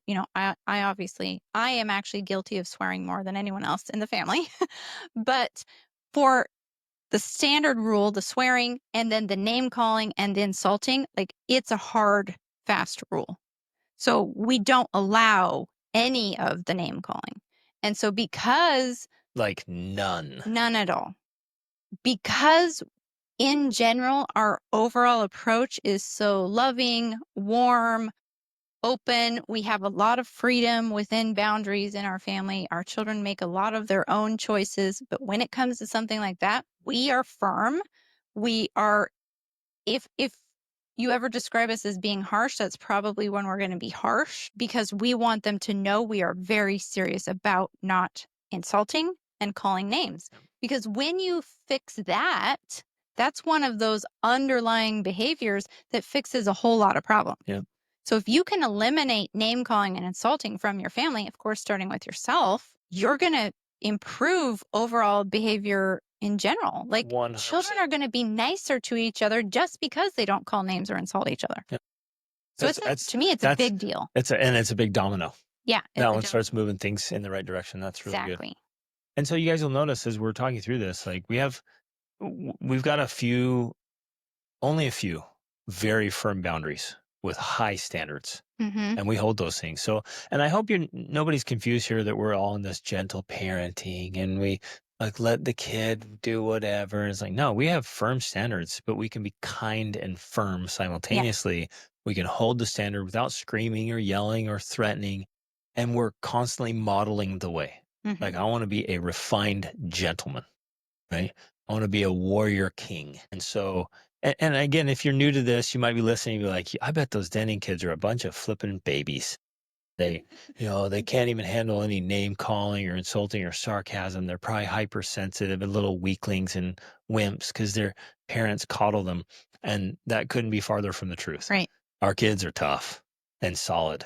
Resilient. And very resilient. And confident. But they're not even gonna be the least bothered by some idiot insulting them. Like, what do I care? Like, I'm secure, I'm comfortable in my own skin, I love my life, I love myself. I'm gonna get out and rock things, build businesses, climb big mountains. Like, I'm taking on the world. Like, I'm not gonna sit around dealing with idiots. But I'm not gonna call them an idiot because that would be name calling. Right? You do actually use the word idiot a lot. Do I use it a lot? For You've specific used it people? multiple times just in this episode. That's right. Don't be an idiot. But I don't like I would use that. I'll use it as a placeholder for people who do behaviors. I rarely am using it for a specific individual. Yeah, that's and true. if it is for a specific individual, it is well earned. And my kids get that. Yeah. They know that. It is mostly a generalized placeholder. Right. It's a placeholder for certain behaviors. Yeah. Yeah. Okay. Next, number 5. The older sibling snaps at the younger sibling. You know where they learned how to do that? From the parents, obviously. Yeah. Yeah. So stop snapping, parents. Because if you're snapping at your children, then as your children grow older, they think, well, this is how you treat children. You snap at them. Same with criticism. So do. if you criticize the older ones, what are the older ones going to do? They're going to criticize the younger ones. Yeah. I know you probably think that we blame everything on you, the parent, but that's because we do. That's because we do. And the reason we do is because we have learned firsthand from experience that if there are problems in our family, we, the adults, are at fault. Yep. It's our fault. It started because you started the family and the problem started with you. Yes. Yeah. So when you recognize that, it's actually very freeing. People avoid it because they think it's condemning or shaming or makes them feel guilty. But when you accept that, it's actually freeing because then you realize you have the responsibility, which means you have the power to change it. Yep. And when you have that power, it's empowering. So it's a good thing to know that it's your fault. There's going to be times when you have to remind the older kids that they're not the parent that you are. You're like, oh, I got this. So I'll say something like that. If they're getting after their sibling, I'll say, hey, I'm the mom. Let me be the mom. Something like that. Or I will say, hey, you're older. which means you Yeah. have the responsibility to take care of your younger siblings, not to XYZ. And to be kinder, to be more Yeah, mature. because you're older. If you want to help correct a behavior, do it with real maturity. Yeah. Do Here, it like it's here's your a way best you self. could do it Yeah. better. And so again, I go into the role playing now as them being the older thing. And I will also teach my older children the the principle of what I'll call the emotional bank account. I can ask their siblings and them to do things that they can't ask them to do because I have a bigger emotional bank account with them. I, of course, gave birth to them. I raised them, but I'm constantly depositing into their emotional bank account every day with hugs and cuddles and love. So when I ask them something or I get after them, that's a withdrawal from that account, but I have enough capital in the account to make that withdrawal. Where the sibling is going to have less capital simply by the nature of being the sibling rather than the parent. And so they don't have as much capital to make withdrawals with. And so I have to tell them, you need to make more deposits if you want to be able to make those types of withdrawals. In some situations, the siblings might have more capital than parents do. Yeah, So parents, true. if you're not making big investments Hmm. in your deposits, like your kids might listen to each other more than they listen to you, and it's because of that account. Yeah. The other thing, I want to make it personal with the older child. If they're snapping, I want to just go talk to them about it, teach them the principle, and say, might bring something like, "Hey, you remember the other day when you broke that thing of mine? You remember how I handled it?" And like, yeah, you just came over, gave me a hug, told me it was okay, and asked me to help fix it. I'm like, boom. What if I'd come over and snapped and yelled at you and insulted you and called you names? How would that have made you feel? I'm like, oh, yeah, I was so glad you were so nice about it that you didn't overreact. And yeah. So let's do the same with your younger siblings. When they make mistakes, when they do things, let's Hmm. just treat them with kindness because you feel better and they feel better. Yeah, exactly. Good. Okay. Number 6, fighting over fairness. Yeah. It's not fair. I love this. So our go-to for this one that we've said from very early on is fair is where pigs win ribbons. And you're not a piggy. Life's not fair. Yep. So we either say life's not fair or we say fair is where pigs win ribbons because we want our children ultimately to know life is not fair. Yeah. It's not fair. So don't expect to get fairness. Yeah. And especially in a family dynamic where all the children are at different ages, different maturity levels, they're going to be treated differently based on that. And we want our kids to know this child gets to do this because they have earned that right or that ability by passing this class. We like to call it that. Like they passed this class, so they get to do that thing. Or they are older, so they don't need as much sleep. Or they are this, so we teach them why the unfairness exists. And when they understand that, they realize like, oh, okay, it's not actually unfair. It's just life. Yeah. Kids will constantly compare and compete. And they'll be like, hey, well, my sister got to do this. I'm like, hey, buddy, are you a 17-year-old girl or are you a 14-year-old boy? Because last time I checked, you're 14 and you're a boy. And so we're just pointing out the differences, always talking about like, yeah, it's not fair. It's just life. But You get that to do things that other people don't get to do, and other people get to do things you don't get to do, right. and you get this and others don't. I mean, and then we've traveled so much and they've seen so much suffering and And so much unfairness poverty and in so life. much unfairness in the world, and so they know it up front, up close and personal. Like we're constantly in different nations, countries, demographics. We're among some of the poorest and some of the wealthiest. And like, so our kids, they never bring this up anymore because like it's so blatantly obvious just through travel, life is not fair. And they feel actually a lot of gratitude that we Yeah. have such a wonderful life. I mean, one of the things they often say, because we do morning devotionals and there will be questions, and they're just like, oh, I'm so grateful I have such a blessed life. Like, Yeah. we have an amazing life.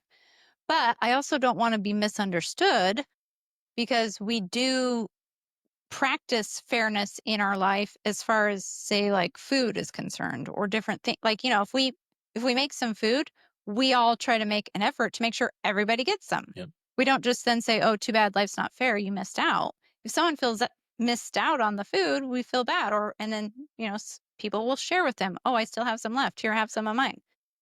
Which We is treat really each other with awesome that because level of fairness. yeah, our kids are so good at that, and they're conscious of how much.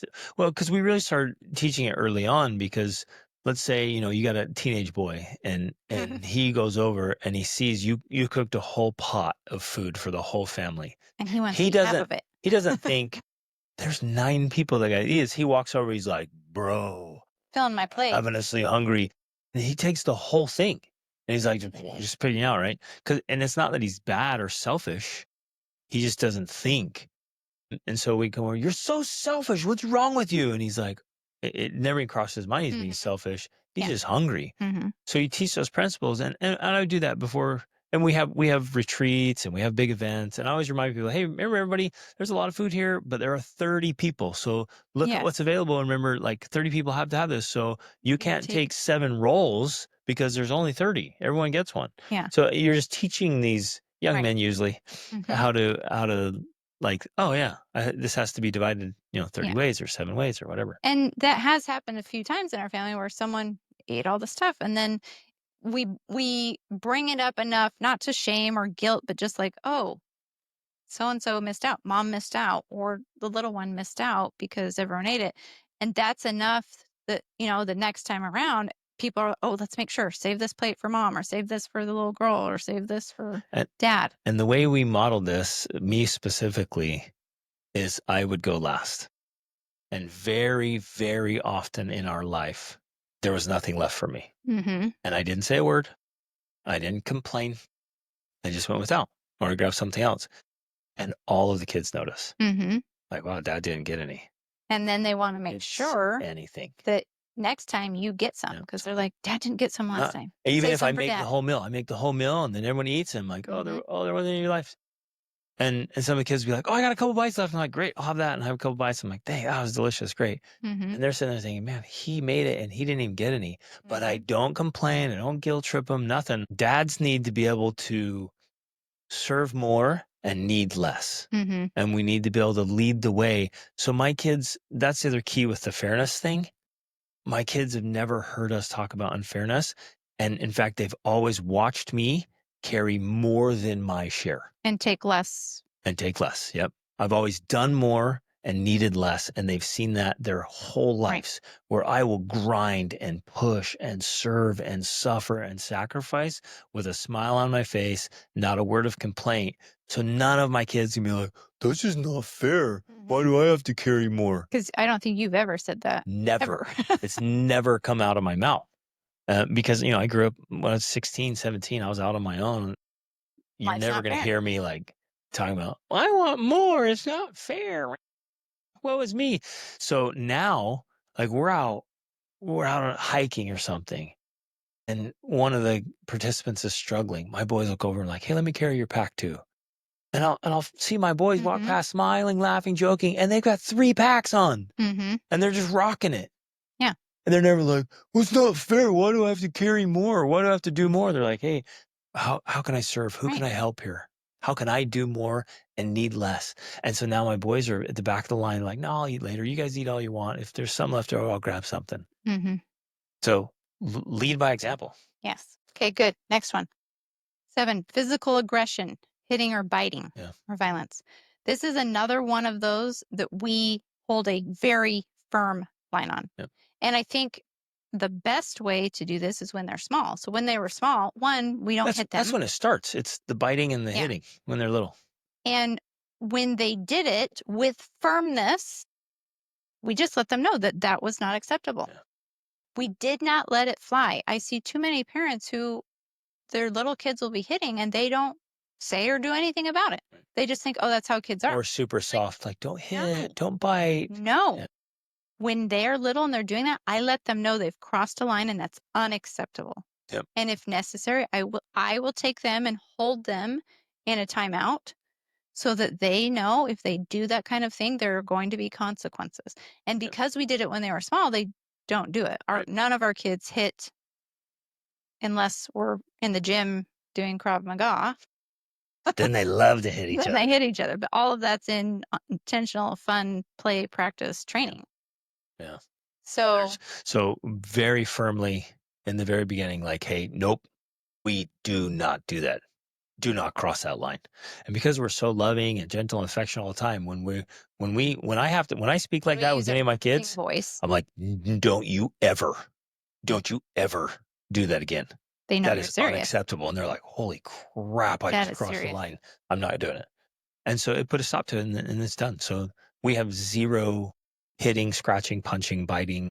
There's no physical, there's no Meanness. physical meanness at all. Zero. Now there will be plenty of wrestling and roughhousing. So we roughhouse a fighting. ton, and I think that's an important element in all of this. I would suggest there's a few things that I would suggest, like for all families, but I think every child should participate in some kind of martial art, some And kind of physical roughhousing. outlet. 100%. You should be Yeah. roughhousing, wrestling, doing martial arts, and I think that's a good thing for our family too, is because Sibling. we roughhouse and we wrestle a lot, so much. But that's how you actually learn control. There's a lot of research on it, on how it helps their brain develop, and they learn more about the world and social interaction and self-regulation. Exactly. And they learn about the movements of the body, and an accidental whap upside the head, they realize, man, that really hurts. Mhm. And so they don't think unconsciously, I'm gonna go slap my sibling. They're like, well, I got accidentally hit one time. Yeah.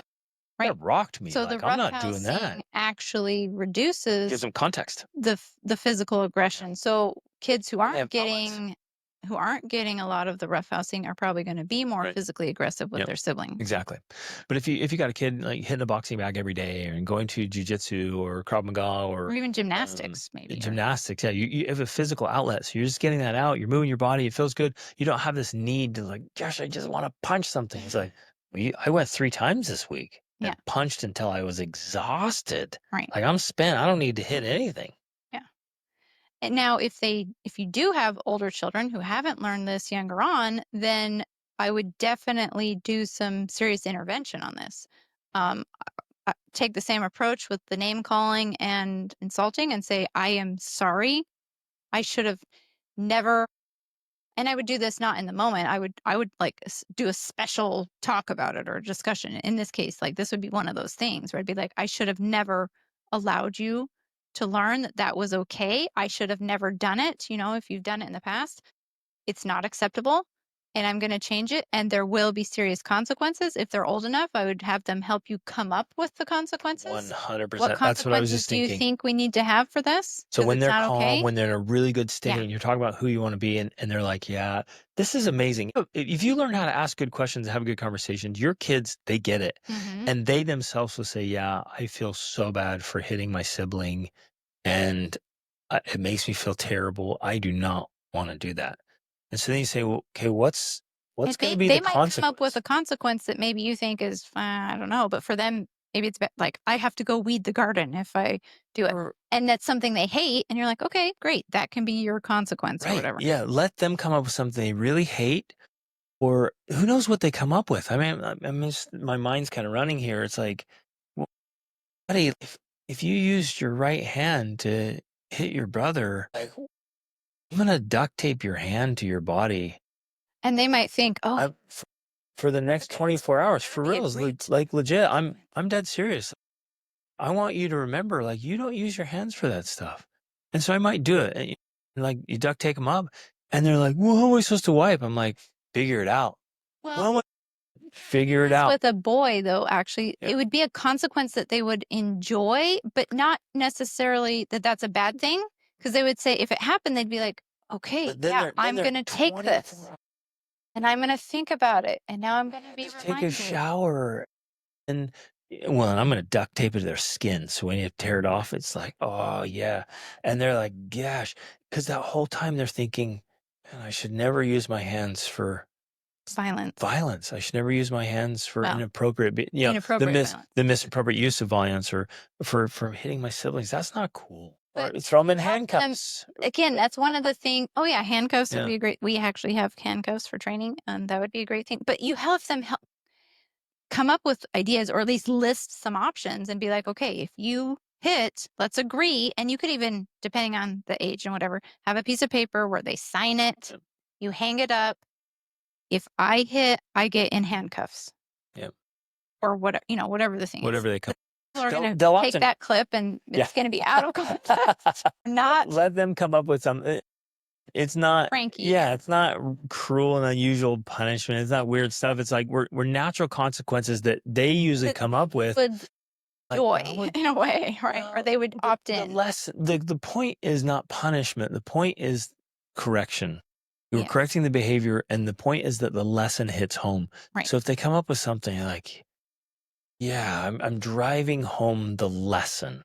You guys, this isn't weird. I'm not chaining them up in the basement and not feeding them for 48 hours. Like, it's not weird stuff. I'm not waterboarding And my that's why kids. I'm emphasizing that you give options and you let them choose, Yeah. because one of your girls might be like, no, there's no way I'm going to be handcuffed. But one of your boys like, be like, yeah, that would be a good consequence for me. I would want So to I would sit down with be a in daughter, maybe handcuffs. if she's hitting, it's like, hey, this is absolutely unacceptable, and it's not who you want to be.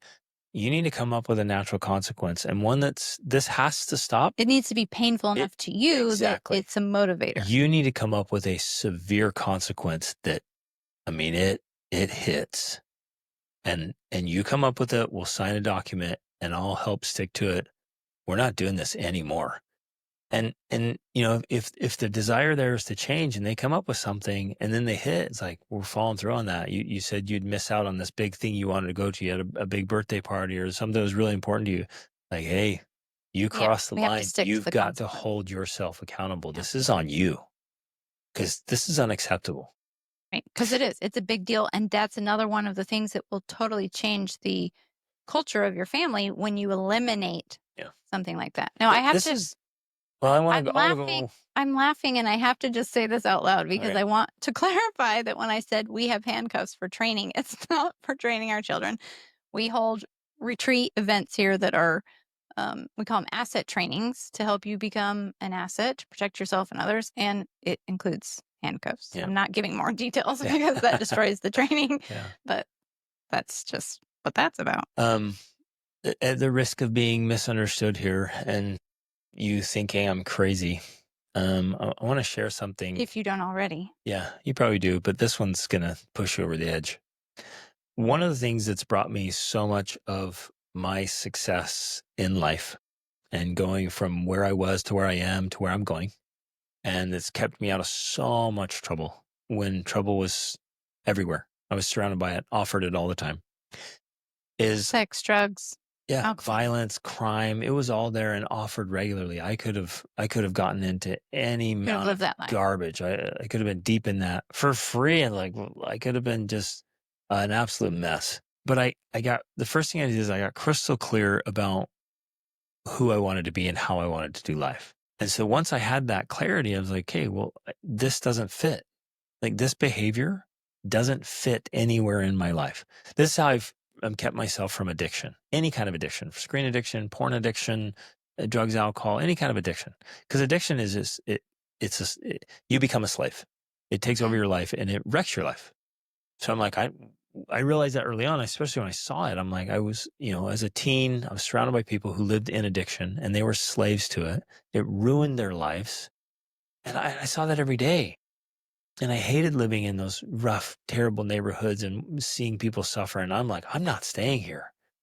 And somehow, miraculously, I was able at 16, 17 to look around and be like, well, those guys are stuck here because of addiction. I'm not doing addiction. So what I did is I'm like, if there's something that's I'm very, very serious about, I'm going to set a consequence that is so severe, there's no way in the world I'm going there. I wanted to hold myself accountable, nobody else, because I was out on my own. So I didn't have parents that like, you're going to be grounded for 3 months, or you're never getting your driver's license, or we're going to spank your butt or whip you. Like, there was nobody there to punish me. So Except yourself. I set myself. So the only way I was going to stick to things if I held myself accountable. And so I thought, well, man, if I pick like the most insanely severe consequence and I know I'm going to follow through, man, there's no way in the world I'm doing that. So, this idea I have like right now, I want nothing at all, whatever, to have anything to do with pornography in my life. Pornography just destroys marriages. It destroys men. It destroys families. It's so destructive. It's so terrible. And it's so evil. And it is fueling the sex trafficking that's happening around the world. Even child sex trafficking. Those guys who are predators, it all started with porn addictions. So I want nothing to do with any of that. Not that you've had. Nope, I never had. Yeah. But you work with a lot of clients that who do, and a lot of Yeah. people who do. And the reason they stay in bad habits and often bad addictions is because they're too soft on themselves. Now, and I say that again, I understand here. I don't want to be taken out of context because, they'll be mean to themselves. They'll beat themselves up, but that doesn't help. They're too soft. And so this is for me, just me. This is where I'm at. Like, we had a can of pepper spray, and we took it out one of our vehicles, and Rachel brought it and set it on a desk, and I'm like, there, that's perfect. And so it's this thing, this agreement I have with myself. If I ever looked at porn, I would legit, eyelids wide open, I would spray pepper spray in my own eyes.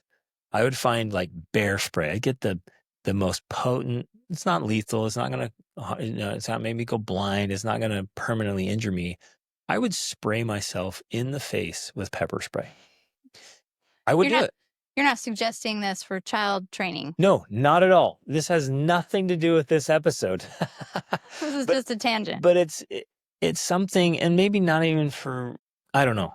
Just you guys just listen. This is for me. This is how I operate. I'm teaching a principle that I've used for myself. And I think it ties in here is that because we're emphasizing so much the necessity for parents to change their way of being, and we're talking about like holding firm lines with our kids with certain things, never to that extreme, like you just talked about. And I would, for clarity, I would never do that to my kids. I'm like, my kids look at porn. Come here, son.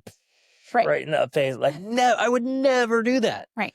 But what you're saying is that you, as an individual who is on a path of growth, which as all parents we should be, we have to come up with our own consequences to things so that it stops. It's motivating enough that we stop behavior. Yep. And that, in your case, because you're a very tough person, that's something that would motivate you. And it's true. It's true for almost all of us. There's something there. There's some leverage. We think, oh, I just can't stop, or I can't change that. I wanted to stop yelling at my kids. I wanted to stop spanking. I wanted to stop exploding, but I just keep doing it. I'm like, that's because you yourself have not chosen a consequence that's so severe, you're done. If you promised to spray bear spray in your mouth, if you yelled at your kids, you would not yell at your kids. Stop. And then if you slipped up and you're like, you guys, I made a commitment to myself. I'm holding myself accountable. I yelled at you. Give me 20 minutes. Okay. Everything's okay, but I got to go out and I got to implement this. And you spray pepper spray in your mouth. Even the tiniest bit. The tiniest drop. You're going to have 20 minutes of misery that would be so intense. I promise you, that would probably be enough to make you stop yelling. You're right. People are probably like, you guys are weird and crazy. Now, but obviously, we've never actually done this. It's true. We haven't, because we haven't had to do it. Yeah, exactly. Because I'm like, here's the thing. I would follow through on that. 100%, I would follow through on that.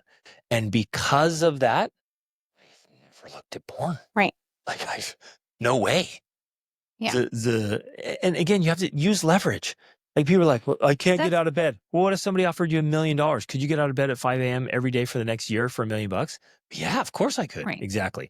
If somebody had and this is morbid, but if somebody like had a gun and was like, look, your child is dead if you don't stop doing this, could you do it? Of course you could. You could do flipping anything. You could walk across the country barefoot. Like, you'd figure it out when there's leverage. So that's the point. It's like, get enough leverage in your life that you stop. Yeah. And that's the takeaway for people, is that we use leverage on ourselves. We help our children find leverage for themselves. Again, we're not using it against them because that doesn't work. We help them develop that skill of finding their own leverage. Right. That's child abuse. Exactly. We help them find their own motivation, their own consequences, because that's how you get better results. Because if you continue to accept what is, and what you've done and what you've been doing, and you make excuses for it, you don't change. And if you don't change, you don't grow, and you can't get the results you want, and you can't create the life you want. It does require effort and sacrifice and a little bit of crazy to create extraordinary. Yep. It really does.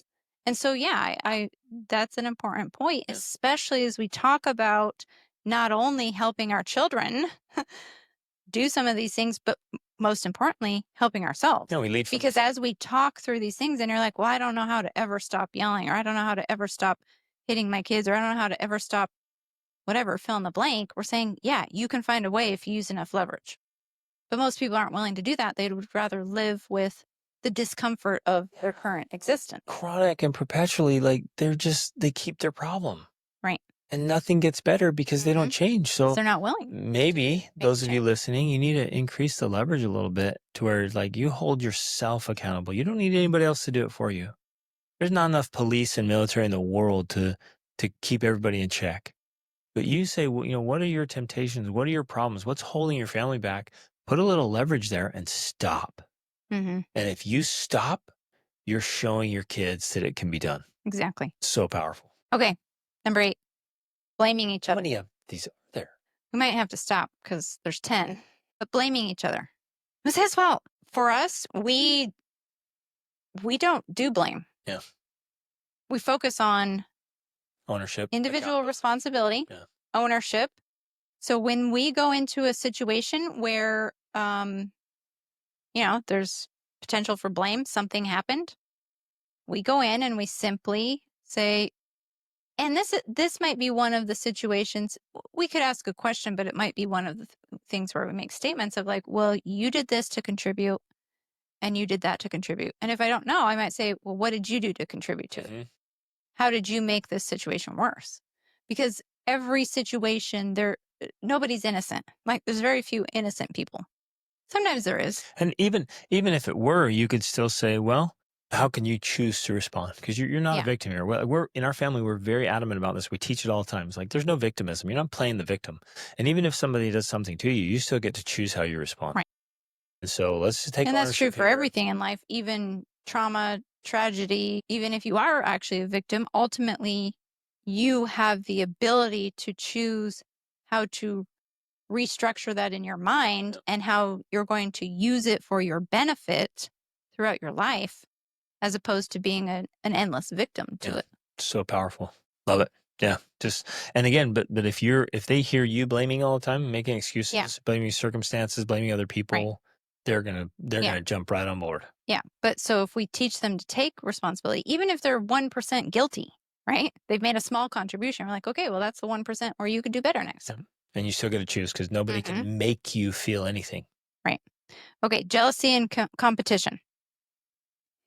And in something like this, I often feel the underlying cause is some type of attachment issue, perhaps, where, especially if there's competition for the parents or competition for things in the family or attention, it's often because those needs aren't being met. But if those needs are met, then they feel secure. Yeah, the need to compete goes away. It's like I don't have to be jealous or competitive because my parents give me all the attention I want. I have a sense of significance. Yeah. I do my thing and I do it well and my parents I get recognized for it and I don't have to be like my sibling because that's fine. Like he plays the guitar and I sing and the other one, is phenomenal at this other thing that they do, whatever, all the different skills or talents, like we're good. Yeah.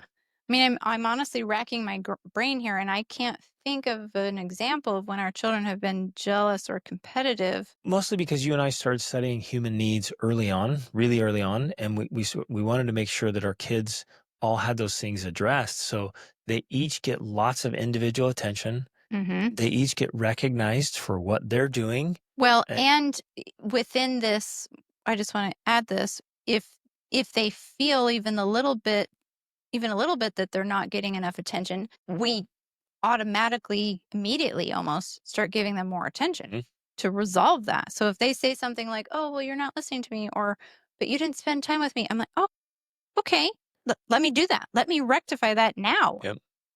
So we don't allow it to grow and to fester and to build. Right. We're addressing it right away so that it's not something that continues on, because I think then that becomes the foundation of feeling competitive or feeling jealous. And most of that's born of some kind of insecurity. They're feeling insecure in something. They're not feeling like they're seen, heard, appreciated, validated. Something's missing there, where if they feel like that's all those needs are met, then it literally eliminates the need for competition and jealousy. Right. Yep. Okay, last one. Kids ganging up on another sibling. Ooh, wow. I so I was when we first got married, I was teaching in a private institution in conjunction with public schools, and I've been working with youth for since I was a youth, honestly. And I saw that all the time. I saw kids ganging up on others and mocking others. It was usually a few against one, where the mockery, the hazing, the bullying, and man, I have just disdained and despised that kind of behavior since I was a little kid. Um, oh, it's just that one gets me. And so we started teaching it to our kids immediately, and it was in the whole name calling thing, the Yeah. mocking, the sarcasm. Like The we insulting. don't do that Right. at all. And if you ever see people gang up to mock somebody else or tease somebody else, like I want you to step in and stop that Hmm. and help the one. Right. Like run to the one who's being picked on, who's being mocked. Don't you ever Yeah. dare participate, and don't you just stand back and let it happen. Like we don't play that game. Right. So That's this is just that's another absolute cowardice. this is another hard boundary, and Yeah. as a result, we haven't had this as an issue because our children have been taught by not name calling, not insulting, not being aggressive that No picking on, no we teasing. right, we treat everyone in the family with respect, with love, with kindness, and so there's no ganging up Never. on anybody. No, never. In fact, every one of them is going to go out of their way to stand up for their sibling, to make sure that they feel loved and validated and are And given what they need. they do it for other people Yeah, too. they do it for other people. Yeah. When we see and teach and model the value of our shared humanity and to stand up for the little guy and the underdog and people who are being picked on and mocked and abused, and when you see, the media or the world, attacking somebody's like, hey, wait, no, we need to step in and do something about this and protect people. In our family, we're protectors. We're warriors. Yeah. We're going to fight to protect women and children and people who can't protect themselves. And so if this is a situation or an issue in your family, I would do something similar to the hitting and aggression by having a meeting about it, discussing consequences, talking about how, apologizing for not teaching this sooner, for contributing to this, and just saying, moving forward, there's going to be real consequences about this. We're going to stick to this because that's another one of those hard boundaries that's going to make a huge difference in the culture of your family. And when we can have a few of those, right? And I hope you're seeing that as we talk through these. There's some of these we're like, no, this is a hard boundary. Yep. But we're emphasizing them because they make a big difference for the rest of them. And some of them, yeah, they're going to happen. It's going to come up. They're going to be the squabbles and things, and there you address them in the moment. It doesn't have to be a huge deal. You role model. You give them examples of how to do it. But on some of these things, it's like, no, this does not happen. At all. It's not acceptable. Hard line. And when you hold that standard and model that standard, the whole dynamic in the family just shifts, and it's so much easier to have peace and connection and warmth and love and joy because essentially it's built on a foundation of mutual love and respect. Yep. So if this were happening in my family, I would spend some time thinking about it, coming up with stories and examples, and then I would teach it to the whole family in a way that they got it. Like they felt Maybe it some movies. so powerfully. Yeah. There's some great Great movies out books. there, great books, great stories. So I'm going to come up with stories and quotes and examples that they all can relate to, that each child would be like, yeah, my hero would never do that. Or I don't know, like, who's your favorite character in your books or your movies? And have every one of them pick one. And like, would they do this? Mhm. Like, no, they would do the opposite. They would stand up for him. They'd fight for him. I'm like, that's amazing. That's what needs to happen in our family. That's the caliber of people we're going to be. We Mhm. don't do that crap. Now, it's been happening in our family, so it needs to stop. Let's come up with a consequence. Mhm. And just off the top of my head here, a fun consequence for everybody would be just buy a can of super hot peppers. And any kid who does that, gets in, participate in that, they have to take a bite of it. And so everyone's around and like cheering them on, right? So it's not like this horrible thing. You're not putting the scarlet letter on your kid and, banishment's like, hey, you did it. And we all agreed. So better take a pepper. Yeah. And it's, again, it's not harmful, not permanently damage anybody, but there's a really intense consequence. And all you're doing with the consequence is it's a reminder. Yeah. You're just like, oh yeah, I don't want to be like that. I slipped up. Wow, this is crazy hot. Like, it's making me cry. I'm sweating. My tongue is on fire. Ugh. Golly, I'm going to think next time before I go say something mean or mocking or tearing down one of my siblings. Yeah. So again, but they have to opt in. They have to choose. It's almost like, as weird as it sounds, a fun consequence. Right. But the lesson comes across. Right. Exactly. Because that is possible. It's possible to have fun consequences that are impactful enough Exactly. That they cement the message. Yep. Love it. Okay, great. So I think that's it for now. We are going to continue to be talking about parenting and get as detailed as possible. And if you want to get our free guide on raising 7 well-adjusted kids, you can get that in the show notes. There's a link to that. It's a 6-step guide.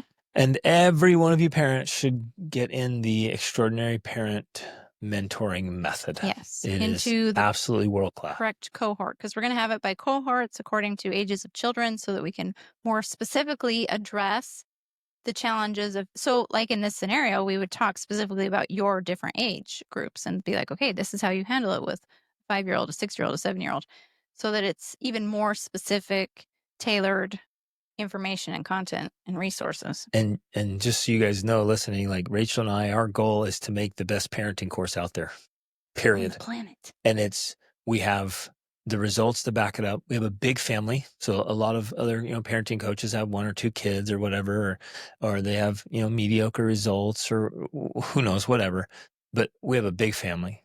We've done home education. We've lived a very different lifestyle, and which has afforded us tons of insight and experience to many thousands of families across cultures and religions.